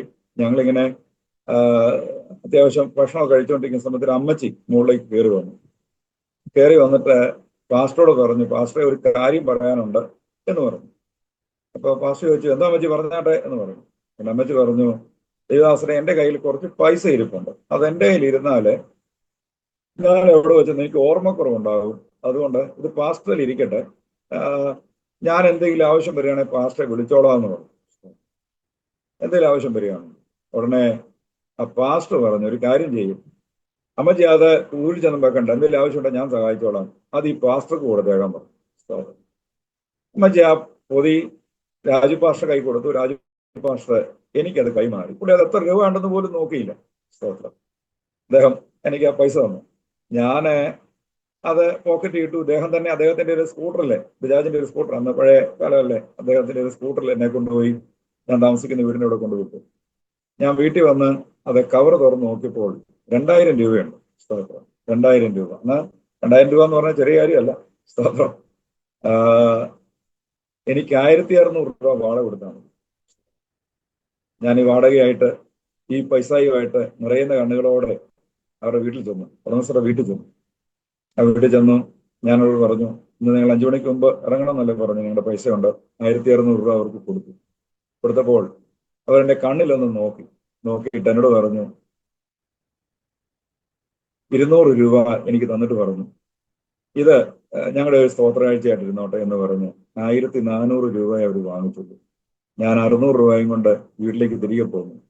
ഞാൻ അന്ന് തീരുമാനിച്ചു, ഈ 600 രൂപയിൽ 200 രൂപ കൊടുത്ത് ഞാൻ കുറെ നോട്ടീസ് അടിച്ചിട്ട് 21 ദിവസത്തെ പ്രാർത്ഥന തീരുമാനിച്ചു. ആ 21 ദിവസത്തെ പ്രാർത്ഥനയിൽ എനിക്ക് 6 കുടുംബങ്ങളെ ദൈവം തരുവാനിടയായി. ഉപവാസ പ്രാർത്ഥനയുടെ അവസാനം എനിക്ക് 9 പേരെ സ്നാനപ്പെടുത്താൻ അതേ കർത്താവ് ഭാഗ്യം തന്നു. അവിടെ ഉണ്ടായിരുന്ന ഒരു പാറമടക്കുളത്തിൽ അത് സ്തോത്രം 9 പേരെ അത് സ്നാനപ്പെടുത്താൻ കർത്താവ് ഭാഗ്യം തന്നു. അന്ന് മുതൽ ആ ചർച്ച വളർന്നു. വളരെ അനുഗ്രഹിക്കപ്പെട്ടിരിക്കുന്ന ആ ചർച്ച അത് സ്തോത്രം മുമ്പോട്ട് പോയിക്കൊണ്ടിരിക്കുന്നു. അത് ഓർത്ത് ഞാൻ കർത്താവിന് സ്തോത്രം ചെയ്യുകയാണ്. എഴുമറ്റൂരിനടുത്ത് കൊച്ചരപ്പ് എന്ന് പറയുന്ന സ്ഥലത്ത് ഇന്ത്യ പെന്തക്കോസ്ത് ദൈവസഭയുടെ സഭയായിട്ടുള്ളത് നിലനിൽക്കുന്നു. കോട്ടയം അത് കറേച്ചാർ സെൻട്രലാണെന്നത്. അത് അവരെ ഓർത്ത് ഞാൻ കർത്താവിന് സ്തോത്രം ചെയ്യുകയാണ്. നോക്കണം, അതേ സ്തോത്രം. ഒരുപാട് പ്രതിസന്ധികൾ അന്നെല്ലാം ഉണ്ടായിട്ടുണ്ട്. ഒരുപാട് പ്രതിസന്ധികൾ. സ്തോത്രം. കടം വാങ്ങിച്ച പണം തിരിച്ചു കൊടുക്കാനായിട്ടില്ലാതെ അത് സ്തോത്രം ഒരു പ്രാവശ്യം പിള്ളേർക്ക് ഫീസ് കൊടുക്കണം. അത് മറ്റു പല ആവശ്യങ്ങളെല്ലാം മുമ്പിൽ കടന്നു വന്നപ്പോൾ ഞാനൊരു ദേവദാസനോട് കുറച്ച് പണം അത് സ്തോത്രം ചോദിച്ചു. അന്നത്തെ ആവശ്യമായിരുന്നത് കൊണ്ട് അത് ചോദിക്കാൻ പാടില്ലായിരുന്നു എന്ന് പിന്നീട് എനിക്ക് തോന്നാനായിട്ടിടയായി. അത് സ്തോത്രം പണം ഞാൻ വാങ്ങിച്ചു. സമയത്ത് തിരിച്ചു കൊടുക്കാൻ കഴിഞ്ഞില്ല. ആ ദേവദാസനും വേറൊരാളും കൂടെ വന്ന് അത് സ്തോത്രം അദ്ദേഹത്തിന്റെ കുഴപ്പമല്ല, എന്നോട് അദ്ദേഹം വളരെ മോശമായിട്ടുള്ള വാക്കുകൾ സംസാരിക്കുകയും അത് സ്തോത്രം ഞാൻ കുറ്റം പറയല്ല, കാരണം അദ്ദേഹത്തിന്റെ പ്രശ്നമല്ല. ഞാനായിരുന്നെങ്കിൽ പോലും ചിലപ്പോൾ അങ്ങനെയൊക്കെ സംഭവിച്ചു പോയനുമായിരുന്നു. പക്ഷേ അന്ന് അതേ സ്തോത്രം അദ്ദേഹം പറഞ്ഞ വാക്കുകളൊക്കെ എന്നെ ഒരുപാട് ചിന്തിപ്പിക്കുവാനായിട്ടിടയായി. ഞാൻ ഈ സുവിശേഷ വേല വിട്ടയച്ച് അങ്ങ് പോയേക്കാമെന്നൊക്കെ വിചാരിച്ചു. ഞാൻ എൻ്റെ ഭാര്യയും കുഞ്ഞുങ്ങളെയും വിളിച്ച് മലപ്പള്ളിയിലെ ആറിന്റെ തീരത്ത് വന്നിരുന്ന ഒരു മുളയുടെ അത് കീഴിൽ വന്നിരുന്ന് ഒരുപാട് സമയങ്ങൾ അത് സ്തോത്രം ആരും കാണാതെ ആ മണലിൽ അത് സ്തോത്രം മുട്ടുകുത്തി കരയുവാനായിട്ടിടയായി. കർത്താവേ, നീ വിളിച്ചതാണ്, നീ ഇതുവരെ ആയിട്ട് നടത്തി. പട്ടിണിയും പരിഭവങ്ങളും പ്രയാസങ്ങളും ഒക്കെ വന്ന സമയത്തെല്ലാം അത് ഒന്നും കൂടാതെ ദൈവമേ നീ നടത്തിയല്ലോ എന്നോർത്ത് കരയുകയും ഏലിയാവ് പ്രാർത്ഥിച്ചതുപോലെ അത് സ്തോത്രം ഞങ്ങളെ അനാഥരാക്കരുത്, ഞങ്ങളെ 5 പേരെയും കർത്താവെ നീ എടുത്തോണമെന്ന് പറഞ്ഞ് പ്രാർത്ഥിക്കുവാനിടയായി. ആ സമയത്ത് ഞങ്ങളുടെ മോള്, ഇന്ന് അവള് കുവൈറ്റിൽ നേഴ്സാണ്, അവൾ എന്നോട് ചോദിച്ചു, പപ്പ ഒത്തിരി പേർക്ക് വേണ്ടി പ്രാർത്ഥിക്കുന്നല്ലോ, മറ്റു പപ്പയുടെ പ്രാർത്ഥനയ്ക്ക് ദൈവം മറുപടി തരത്തില്ലെന്ന് എന്തുകൊണ്ട് വിശ്വസിക്കുന്നില്ല?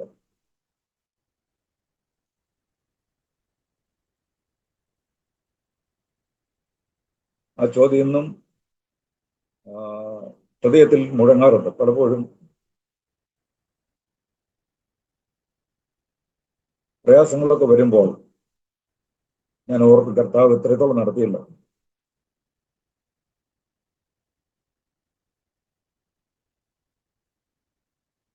കർത്താവിന്റെ ഒരു സാന്നിധ്യമാണത്. അത് ഓർത്ത് ഞാൻ ദൈവത്തിന് സ്തോത്രം ചെയ്യുന്നു. എൻ്റെ കുഞ്ഞുങ്ങൾക്കെല്ലാം നല്ല വിദ്യാഭ്യാസം കർത്താവ് കൊടുക്കും.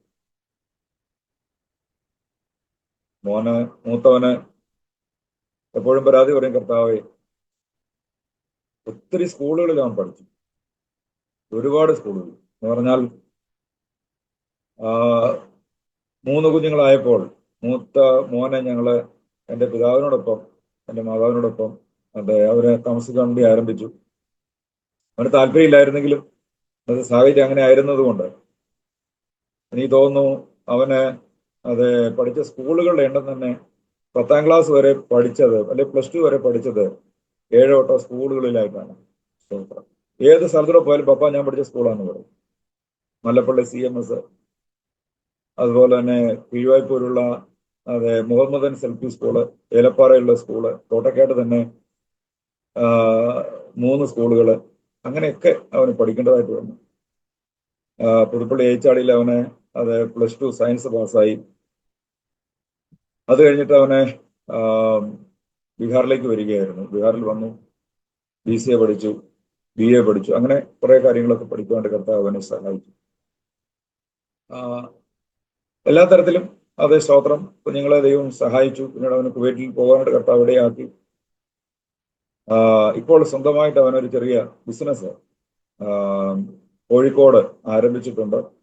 അദ്ദേഹം അങ്ങനെ ആ ബിസിനസ്സും കാര്യങ്ങളൊക്കെ എടുക്കുന്നു. കുവൈറ്റിലായിരുന്നു, അവിടെ നിന്ന് താന് മടങ്ങിപ്പോന്നു. ഇപ്പോൾ അവിടെ ജോലി ചെയ്യുകയാണ്. മോള് കുവൈറ്റിലെ ഒരു പ്രൈവറ്റ് ഹോസ്പിറ്റലിൽ നേഴ്സായിട്ട് വർക്ക് ചെയ്യുന്നു. അങ്ങനെയൊക്കെ ഞങ്ങളുടെ കാര്യങ്ങൾ കർത്താവ് ഇതുവരെയായിട്ട് നടത്തിക്കൊണ്ടിരിക്കുകയാണ്. ദൈവത്തിന് സ്തോത്രം. ഇളയ പൈതല് BCom കഴിഞ്ഞിട്ട് എയർപോർട്ട് മാനേജ്മെന്റ് പഠിച്ചു.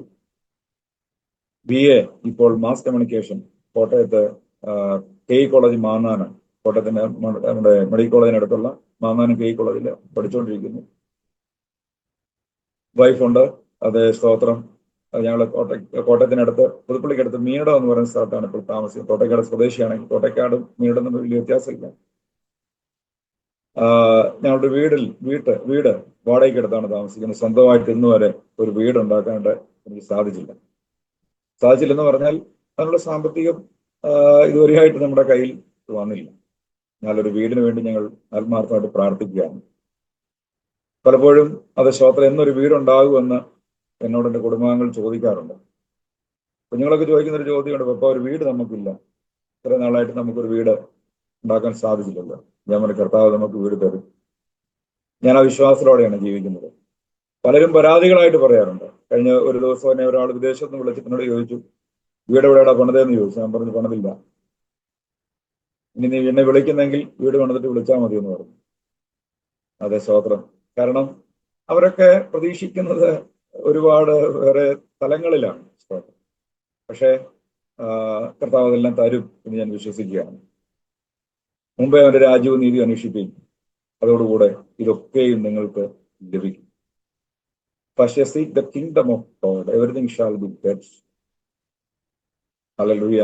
എല്ലാം നമുക്ക് ലഭിക്കപ്പെടുവാനായിട്ടുള്ളതാണ്. എനിക്ക് ആ ഒരു വിശ്വാസമുണ്ട്. കർത്താവ് ഇത്രത്തോളം തന്നെങ്കിൽ ഇനിയും നടത്തുവാൻ അവൻ സർവശക്തനാണ്. ഞാൻ പല പ്രാവശ്യം ഓർത്തിട്ടുണ്ട്, ബീഹാർ വിട്ടിട്ട് പോയേക്കാം. കാരണം ഇവിടെ സ്തോത്രം ഒറ്റയ്ക്കേ ഉള്ളൂ. വീട്ടുകാരുടെ ഫോഴ്സുകൾ ഇപ്പോൾ വളരെ ശക്തമായിട്ടുണ്ട്. തനിയെ നിൽക്കുന്നു എന്നൊക്കെയുള്ള ചിന്ത പലപ്പോഴും ഉണ്ട്. പക്ഷേ പോകണമെന്ന് ആഗ്രഹിക്കുമ്പോഴെല്ലാം മറ്റു പല തലങ്ങളിലൂടെ സ്തോത്രം വേറൊരു ശുശ്രൂഷകളിലേക്ക് മാറിപ്പോവുകയാണ്. ദൈവത്തിന് സ്തോത്രം. ഇന്ന് എല്ലാ ദിവസവും സൂമിലൂടെ ആണെങ്കിലും അല്ലാതെ ആണെങ്കിലും 3-4 മീറ്റിങ്ങുകൾ സംബന്ധിക്കാൻ കർത്താവ് ഭാഗ്യം തരുന്നുണ്ട്. സ്തോത്രം. ഞാനങ്ങനെ വിദേശയാത്രയൊന്നും ചെയ്തിട്ടില്ല. ആഗ്രഹിച്ചിട്ടുണ്ടെങ്കിലും സ്തോത്രം ഇതുവരെയായിട്ടും അങ്ങനെ സംഭവങ്ങൾ. ഒരു പ്രാവശ്യം ഞാൻ ദുബൈയിൽ പോയിട്ടുണ്ട്. അത് വലിയ സങ്കടകരമായിരിക്കുന്ന അവസ്ഥയിലേക്ക് പോയതുകൊണ്ട് പിന്നീട് പോകാൻ തോന്നിയിട്ടില്ല. ദൈവത്തിന് സ്തോത്രം. വിദേശത്ത് പോകുന്ന കാര്യത്തിൽ പലരോട് സംസാരിക്കാറുണ്ടെങ്കിലും ഇതുവരെയായിട്ടൊന്നും യോഗം കിട്ടിയിട്ടില്ല. സ്തോത്രം. പാസ്പോർട്ട് ഒത്തിരി പഴയതായി. സ്തോത്രം. അതുകൊണ്ട് ഈ കഴിഞ്ഞ ദിവസം ഒരാളിനോട് പറഞ്ഞു, അതൊക്കെ ഒന്ന് പുതുക്കണ്ടേ, എന്തെങ്കിലും ഒരു ആവശ്യം വന്നാൽ എന്ന് പറഞ്ഞതുകൊണ്ട് നമുക്ക് നേപ്പാളിലൊക്കെ വർക്ക് നടക്കണം. ഇനി അവിടേക്ക് പോകണമെന്നുണ്ടെങ്കിൽ പാസ്പോർട്ടിന്റെ ആവശ്യമൊക്കെ വന്നേക്കാം. അതുകൊണ്ട് സ്തോത്രം ഈ പ്രാവശ്യം ഞാൻ നാട്ടിൽ വന്നപ്പോൾ അതൊന്ന് പുതുക്കിക്കൊണ്ട് പോരാനായിട്ട് ഇടയായി. സ്തോത്രം എന്ന് പറഞ്ഞാൽ ആഗ്രഹങ്ങളെക്കാൾ ഉപരിയായി പ്രത്യാശയ്ക്ക് ഒരു വലിയ സ്തോത്രം വിലയുള്ളത് കൊണ്ട് കർത്താവ് ഇന്നുവരെയും നടത്തിക്കൊണ്ടിരിക്കുന്ന ഓർത്ത് ഞാൻ ദൈവത്തിന് സ്തോത്രം ചെയ്യുന്നു. ഭാരങ്ങളൊക്കെ ഉണ്ട്, പ്രയാസങ്ങളുണ്ട്, ഇല്ലെന്നല്ല സ്തോത്രം. എന്നാൽ അതിനെല്ലാം നടുവിൽ ദൈവം നടത്തുകയാണ്. കുഞ്ഞുങ്ങളെയൊക്കെ പഠിപ്പിച്ചു, അതിൻ്റെയൊക്കെ കടങ്ങളൊക്കെ ഉണ്ട്. സ്തോത്രം. പലരും സഹായിച്ചിട്ടുണ്ട്, ഇല്ല എന്നല്ല. പല ആളുകളും പലപ്പോഴുമായിട്ട് സഹായിച്ചിട്ടുള്ളത് കൊണ്ടാണ് സ്തോത്രം ഇന്നും ഇങ്ങനെയൊക്കെ പോകാണ്ട് സാധിക്കുന്നത്. ഞങ്ങളുടെ മോളുടെ അഡ്മിഷൻ എടുക്കുന്ന സമയത്ത് സ്തോത്രം 17,500 രൂപ അവിടുത്തെ അഡ്മിഷൻ ഫീസ് അടയ്ക്കണമായിരുന്നു. അതിന്റെ കയ്യിലില്ലായിരുന്നു. സ്തോത്രം. ഞാനിങ്ങനെ പ്രാർത്ഥിച്ചുകൊണ്ടിരുന്നപ്പോൾ സ്തോത്രം ഞങ്ങളുടെ ഒരു സിസ്റ്ററെ വിളിച്ചിട്ട് എന്നോട് പറഞ്ഞു, എന്നോട് ഇങ്ങനെ സംസാരിച്ചു, എത്ര രൂപ എന്നൊക്കെ ചോദിച്ചു. ഞാൻ വെച്ച് സഹായിക്കുമെന്നൊക്കെ ചിന്തിച്ചു. പക്ഷെ പുള്ളിക്കാരത്തേക്ക് അന്നേരം സഹായിക്കാണ്ട് സാധിച്ചില്ല. അങ്ങനെ ഇരിക്കുമ്പോൾ ഞങ്ങളുടെ അയലോക്കത്തുള്ള ഒരു ടോമി എന്ന് പറയുന്ന ഞങ്ങളുടെ ഒരു സഹോദരനാണ്. അദ്ദേഹം സ്തോത്രം എന്നെ വിളിച്ചു, എന്നോട് ചോദിച്ചു, എന്തോടെ പിള്ളേരുടെ പഠിത്തമൊക്കെ എന്നൊക്കെ ചോദിച്ചു. ഞാൻ പറഞ്ഞു, ഇങ്ങനെ ഒരു ഇതിൽ നിൽക്കുകയാണ് എന്ന് പറഞ്ഞു. അന്നേരം തന്നെ അദ്ദേഹം എനിക്ക് മോളുടെ അഡ്മിഷൻ എടുക്കാനുള്ള പണം സ്തോത്രം അയച്ചു തന്നു.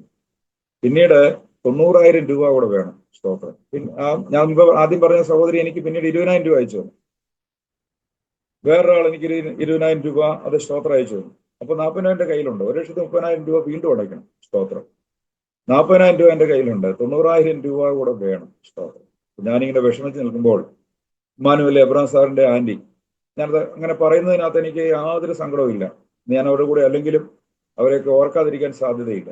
അതുകൊണ്ട് ഞാൻ പറയുകയാണ്, ആ ആന്റി എന്നെ വിളിച്ചിട്ട് എന്നോട് ചോദിച്ചു, എന്തോ ആയി കുഞ്ഞിന്റെ അഡ്മിഷന്റെ കാര്യം. ഞാൻ പറഞ്ഞു, ആന്റി അത് നടന്നുകൊണ്ടിരിക്കുന്നു, അഡ്മിഷൻ ഫീസ് അടച്ചു, 1,30,000 രൂപ അടയ്ക്കണമെന്ന് പറഞ്ഞു. സ്തോത്രം. എന്നിട്ട് പൈസ ഉണ്ടോന്ന് ചോദിച്ചു. ഞാൻ പറഞ്ഞു, പൈസ കർത്താവ് തരുമെന്നൊക്കെ ചുമ്മാ ഇങ്ങനെ പറഞ്ഞു. സ്തോത്രം. അപ്പൊ ആന്റിക്ക് മനസ്സിലായി എന്റെ കയ്യിൽ കാശില്ലെന്ന്. സ്തോത്രം. ആന്റി എന്നെ വിളിച്ചു, എന്നോട് പറഞ്ഞു, അന്നേരം ഫോണങ്ങ് വെച്ചു. പിന്നെ ഒരു 4 മണി കഴിഞ്ഞപ്പോൾ എന്നെ വിളിച്ചിട്ട് ഇവിടം വരെ ഒന്ന് വരാൻ പറഞ്ഞു. സ്തോത്രം. സാധാരണയായിട്ട് അങ്ങനെ വീട്ടിലേക്ക് വിളിക്കുന്നത് വളരെ ചുരുക്കമാണ്. കാരണം ഓഫീസിൽ ചെല്ലുക, ഓഫീസിലെ കാര്യങ്ങൾ നോക്കുക, പോരുക, അത്രേ ഉണ്ടായിരുന്നല്ലോ എന്റെ പണി. അവർ വീട്ടിൽ വരെ വരണം എന്ന് പറഞ്ഞു. ഞാൻ ചെന്താ വീട്ടിൽ ചെന്നു. ആന്റി ഒരു ചെക്ക് എടുത്തെന്ന് എന്നോട് പറഞ്ഞു, കൊച്ചിന്റെ ഫീസ് അടച്ചേക്കാൻ പറഞ്ഞു. ഒരു ബ്ലാങ്ക് ചെക്കാണ്.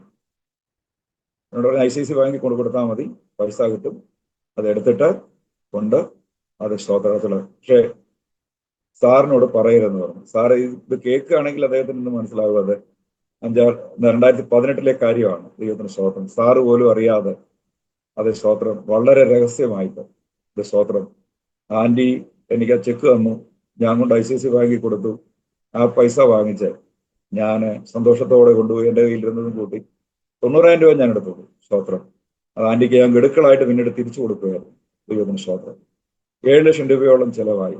ഇന്ന് അതെല്ലാം ഞങ്ങൾ ബാങ്കിലെ കുറെ കടങ്ങളായിട്ട് ഇങ്ങനെ കിടക്കുകയാണ്, തിരിച്ചടച്ചുകൊണ്ടിരിക്കുകയാണ്. മാസം സ്തോത്രം കുറേശ്ശെ ഇപ്പോൾ അടച്ചുകൊണ്ടിരിക്കുകയാണ്. ദൈവത്തിന് സ്തോത്രം. അപ്പൊ കുഞ്ഞുങ്ങളെ പഠിപ്പിക്കാനുള്ളതിന്റെ കാര്യങ്ങളെല്ലാം കുറവുകൾ ഉണ്ടായെന്ന് പറഞ്ഞാലും അതെല്ലാം നികത്തിക്കൊണ്ട് ദൈവം സ്തോത്രം നിന്ദിക്കപ്പെട്ടു പോകുവാൻ ഇടയാകാതെ ദൈവം നടത്തി എന്നുള്ളതാണ് വാസ്തവമായിട്ടുള്ള കാര്യം. ദൈവത്തിന് സ്തോത്രം. ഈ കാര്യങ്ങളൊക്കെ ഒത്തിരി കാര്യങ്ങൾ സ്തോത്രം ഒരു ബുക്കായിട്ട് എഴുതേണ്ടതായിട്ടൊക്കെ ഉള്ളതായിട്ടുള്ള അനുഭവങ്ങളൊക്കെ ഉണ്ടായിട്ടുണ്ട്. ഞങ്ങൾക്കൊരു പ്രാവശ്യം ആക്സിഡന്റ് ഉണ്ടായി. വഴിയിൽ വീണ് കിടക്കുമ്പോൾ ഒരു ദൈവദാസൻ വന്നിട്ട് സ്തോത്രം ബൈക്കിൽ നിന്ന് ഇറങ്ങുക പോലും ചെയ്യാതെ താനും ഭാര്യയും കൂടെ ചോര ഒലിപ്പിച്ച് കിടക്കുന്ന ഞങ്ങളെ കണ്ടിട്ട് വിട്ടുപോയി.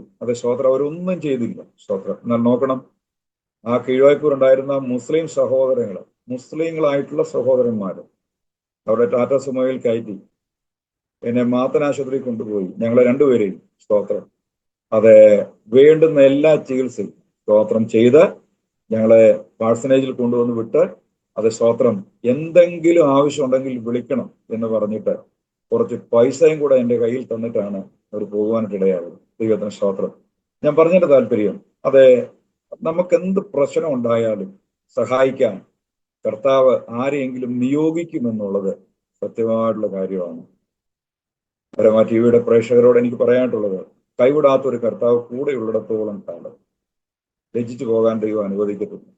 അതാ ഞാൻ 30-ാം സംഘത്തിന് 5-ാം വാക്യം ആദ്യം പറഞ്ഞു. അവങ്കിലേക്ക് നോക്കിയവർ പ്രകാശിതരായി, അവരുടെ മുഖം ലജ്ജിച്ചു പോയിട്ടില്ല, പോകാനായിട്ട് ദൈവം അനുവദിക്കത്തുമില്ല. സ്തോത്രം. ഒരുപാട് പ്രശ്നങ്ങൾ പ്രതിസന്ധികളോടൊക്കെ കടന്നു പോകുന്നു. എന്നാൽ അതിലെല്ലാം ദൈവം നടത്തുന്ന ഓർത്ത് ദൈവത്തിന് സ്തോത്രം ചെയ്യുന്നു. എല്ലാറ്റിലും ദൈവത്തിന് നന്ദി പറയുകയാണ്. ഇങ്ങനെ ഒരവസരം നൽകി തന്ന സാരദാസൻ ഡാനിയൽ ജോൺ സാറിനോടും അരോമ TV-യോടും അതിൻ്റെ എല്ലാ പ്രവർത്തകരോടും പ്രേക്ഷകരോടും ഉള്ള നന്ദി അറിയിക്കുന്നു. എല്ലാവരും കർത്താവ് അനുഗ്രഹിക്കട്ടെ.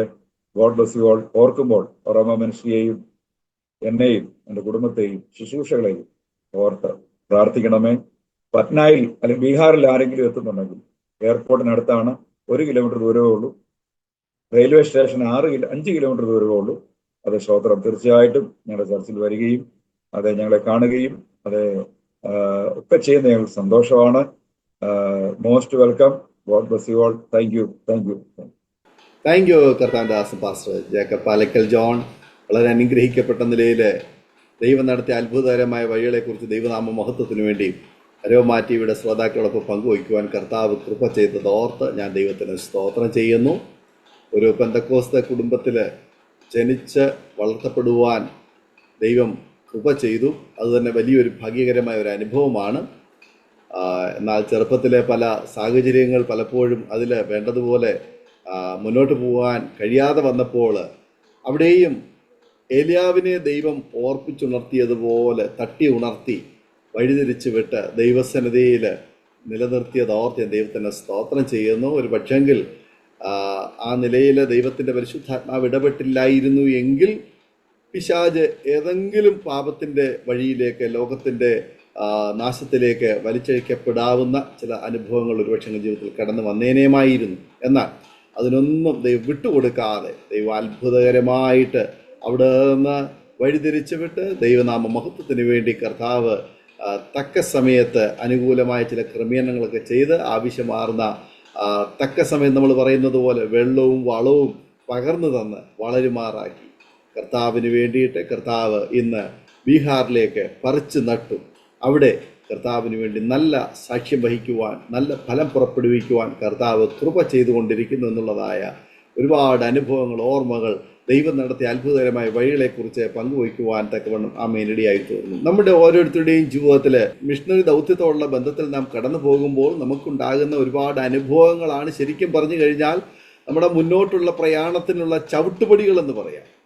ആ ഒരു ചവിട്ടുപടികളിൽ നിന്നുകൊണ്ട് വേണം അടുത്ത മുന്നോട്ടുള്ള പ്രയത്നം നടത്തുവാൻ. എങ്കിൽ മാത്രമേ നമുക്ക് ആത്മാക്കളെ നേടുവാൻ, ദൈവരാജ്യത്തിൽ നമുക്ക് എന്തെങ്കിലും ഒരു പ്രതിഫലം ഉണ്ടാകുവാൻ തക്കവണ്ണം ഇടയായിത്തീരുകയുള്ളൂ. ജീവിതത്തിൽ നേരിടുന്ന ചില പരിശോധനകളുടെ, പരീക്ഷകളുടെ അനുഭവങ്ങളൊക്കെ നമുക്കുണ്ടാകുമ്പോൾ അതൊരിക്കലും നാം നഷ്ടപ്പെട്ടു പോകുവാനല്ല, ദൈവം നമ്മെ നശിപ്പിക്കുവാൻ വേണ്ടിയിട്ടുമല്ല നമ്മുടെ ജീവിതത്തിൽ അതൊക്കെ ഉണ്ടാകുന്നത്. പകരം നമ്മുടെ ഹൃദയത്തിൽ എന്ത് ഇരിക്കുന്നു എന്ന് വെളിപ്പെടുത്തുവാൻ വേണ്ടി ദൈവം നമ്മെ അനുവദിക്കുകയും അപ്പോൾ തന്നെ നമ്മെ ഒരുക്കിയെടുക്കുകയും വചനത്തിലും ആത്മാവിനും കർത്താവിന് പ്രയോജനമുള്ളവനും ആക്കി തീർക്കുവാൻ തക്കവണ്ണം ദൈവം നമ്മെ പണിയുന്ന അനുഭവങ്ങളാണ്. ദൈവത്തിനെയും കുടുംബത്തെയും ബീഹാറിൽ കർത്താവ് കഴിഞ്ഞ നാളുകളിൽ ശക്തമായി ഉപയോഗിച്ചു കൊണ്ടിരിക്കുന്നു എന്ന് കേൾക്കുവാൻ തക്കവണ്ണം കഴിഞ്ഞു. അനേക ആത്മാക്കളെ ദൈവരാജ്യത്തിന് വേണ്ടി നേടുവാനും ദൈവം സഹായിച്ചത് ഓർത്ത് ഞാൻ ദൈവത്തിന് സ്തോത്രം ചെയ്യുന്നു. തുടർന്നും ദൈവമായ കർത്താവ് ധാരാളം അനുഗ്രഹിക്കട്ടെ, സൗഖ്യാരോഗ്യം ദീർഘായുസ്സ് തരട്ടെ,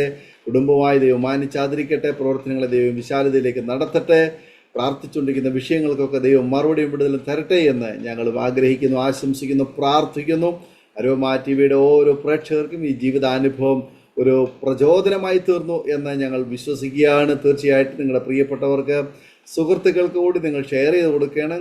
നിങ്ങൾക്ക് അനുഗ്രഹമായി തീർന്നുവെങ്കിൽ തീർച്ചയായിട്ടും ഈ കുടുംബത്തെ, പ്രവർത്തനങ്ങളെ നിങ്ങൾ ഓർക്കുകയും പ്രാർത്ഥിക്കുകയും ചെയ്യണം. അതുപോലെ തന്നെ നിങ്ങളുടെ ഒരു പ്രാർത്ഥനാ വിഷയമുണ്ടെങ്കിൽ ഞങ്ങളെ അറിയിക്കുവാൻ നിങ്ങൾ മടിക്കരുത്. അരോമ TV-യുടെ പ്രേക്ഷകർക്ക് വേണ്ടി എല്ലാ തിങ്കളാഴ്ചയും രാത്രി 9 മണിക്ക് വിശേഷിച്ചാൽ പ്രാർത്ഥന നടന്നു വരുന്നു. നിങ്ങൾക്കും അതിൽ പങ്കാളികളാകാവുന്നതാണ്. നിങ്ങളുടെ വലിയ അഭിപ്രായങ്ങളും നിർദ്ദേശങ്ങളും കമൻറ്റ് ബോക്സിൽ രേഖപ്പെടുത്താം. അടുത്ത അനുഗ്രഹിക്കപ്പെട്ട സാക്ഷ്യവും വചനചിന്തയുമായി വീണ്ടും കൂടി കാണുവരെയും എല്ലാ പ്രിയപ്പെട്ടവർക്കും good bye. God bless you all. ഓർമ്മയുടെ മനോരഥത്തിൽ മായാത്ത ഓർമ്മയ്ക്കായി അരോമ മാട്രിമോണിയിൽ നിന്നും ജീവിത പങ്കാളിയെ കണ്ടെത്തൂ. നിങ്ങൾ ഒരു ക്രിസ്തീയ ജീവിത പങ്കാളിയെ അന്വേഷിക്കുകയാണോ? അതോ മക്കൾക്ക് അനുയോജ്യമായ ഒരു തക്ക തുണയ്ക്ക് വേണ്ടി പ്രാർത്ഥിക്കുന്ന വ്യക്തിയാണോ? എങ്കിൽ അരോമ മാട്രിമോണി നിങ്ങൾക്ക് വേണ്ടിയാണ്. ഇന്നു തന്നെ സൗജന്യമായി രജിസ്റ്റർ ചെയ്യൂ. അരോമ മാട്രിമോണിയുടെ പ്രത്യേകതകൾ: രജിസ്ട്രേഷൻ തികച്ചും സൗജന്യം. ലോകത്തെവിടെയുമുള്ള അനുയോജ്യമായ ക്രിസ്തീയ ജീവിത പങ്കാളിയെ തിരഞ്ഞെടുക്കാം. വിവാഹം നടക്കുന്നതുവരെ സർവീസ് ലഭിക്കുന്നു. ഏറ്റവും ചെറിയ പാക്കേജുകളും തിരഞ്ഞെടുക്കാം. അരോമ മാട്രിമോണി നിങ്ങൾക്കായി ഒരുക്കുന്നു വിവാഹം പരമാനന്ദം. Email aroma matrimony2020@gmail.com.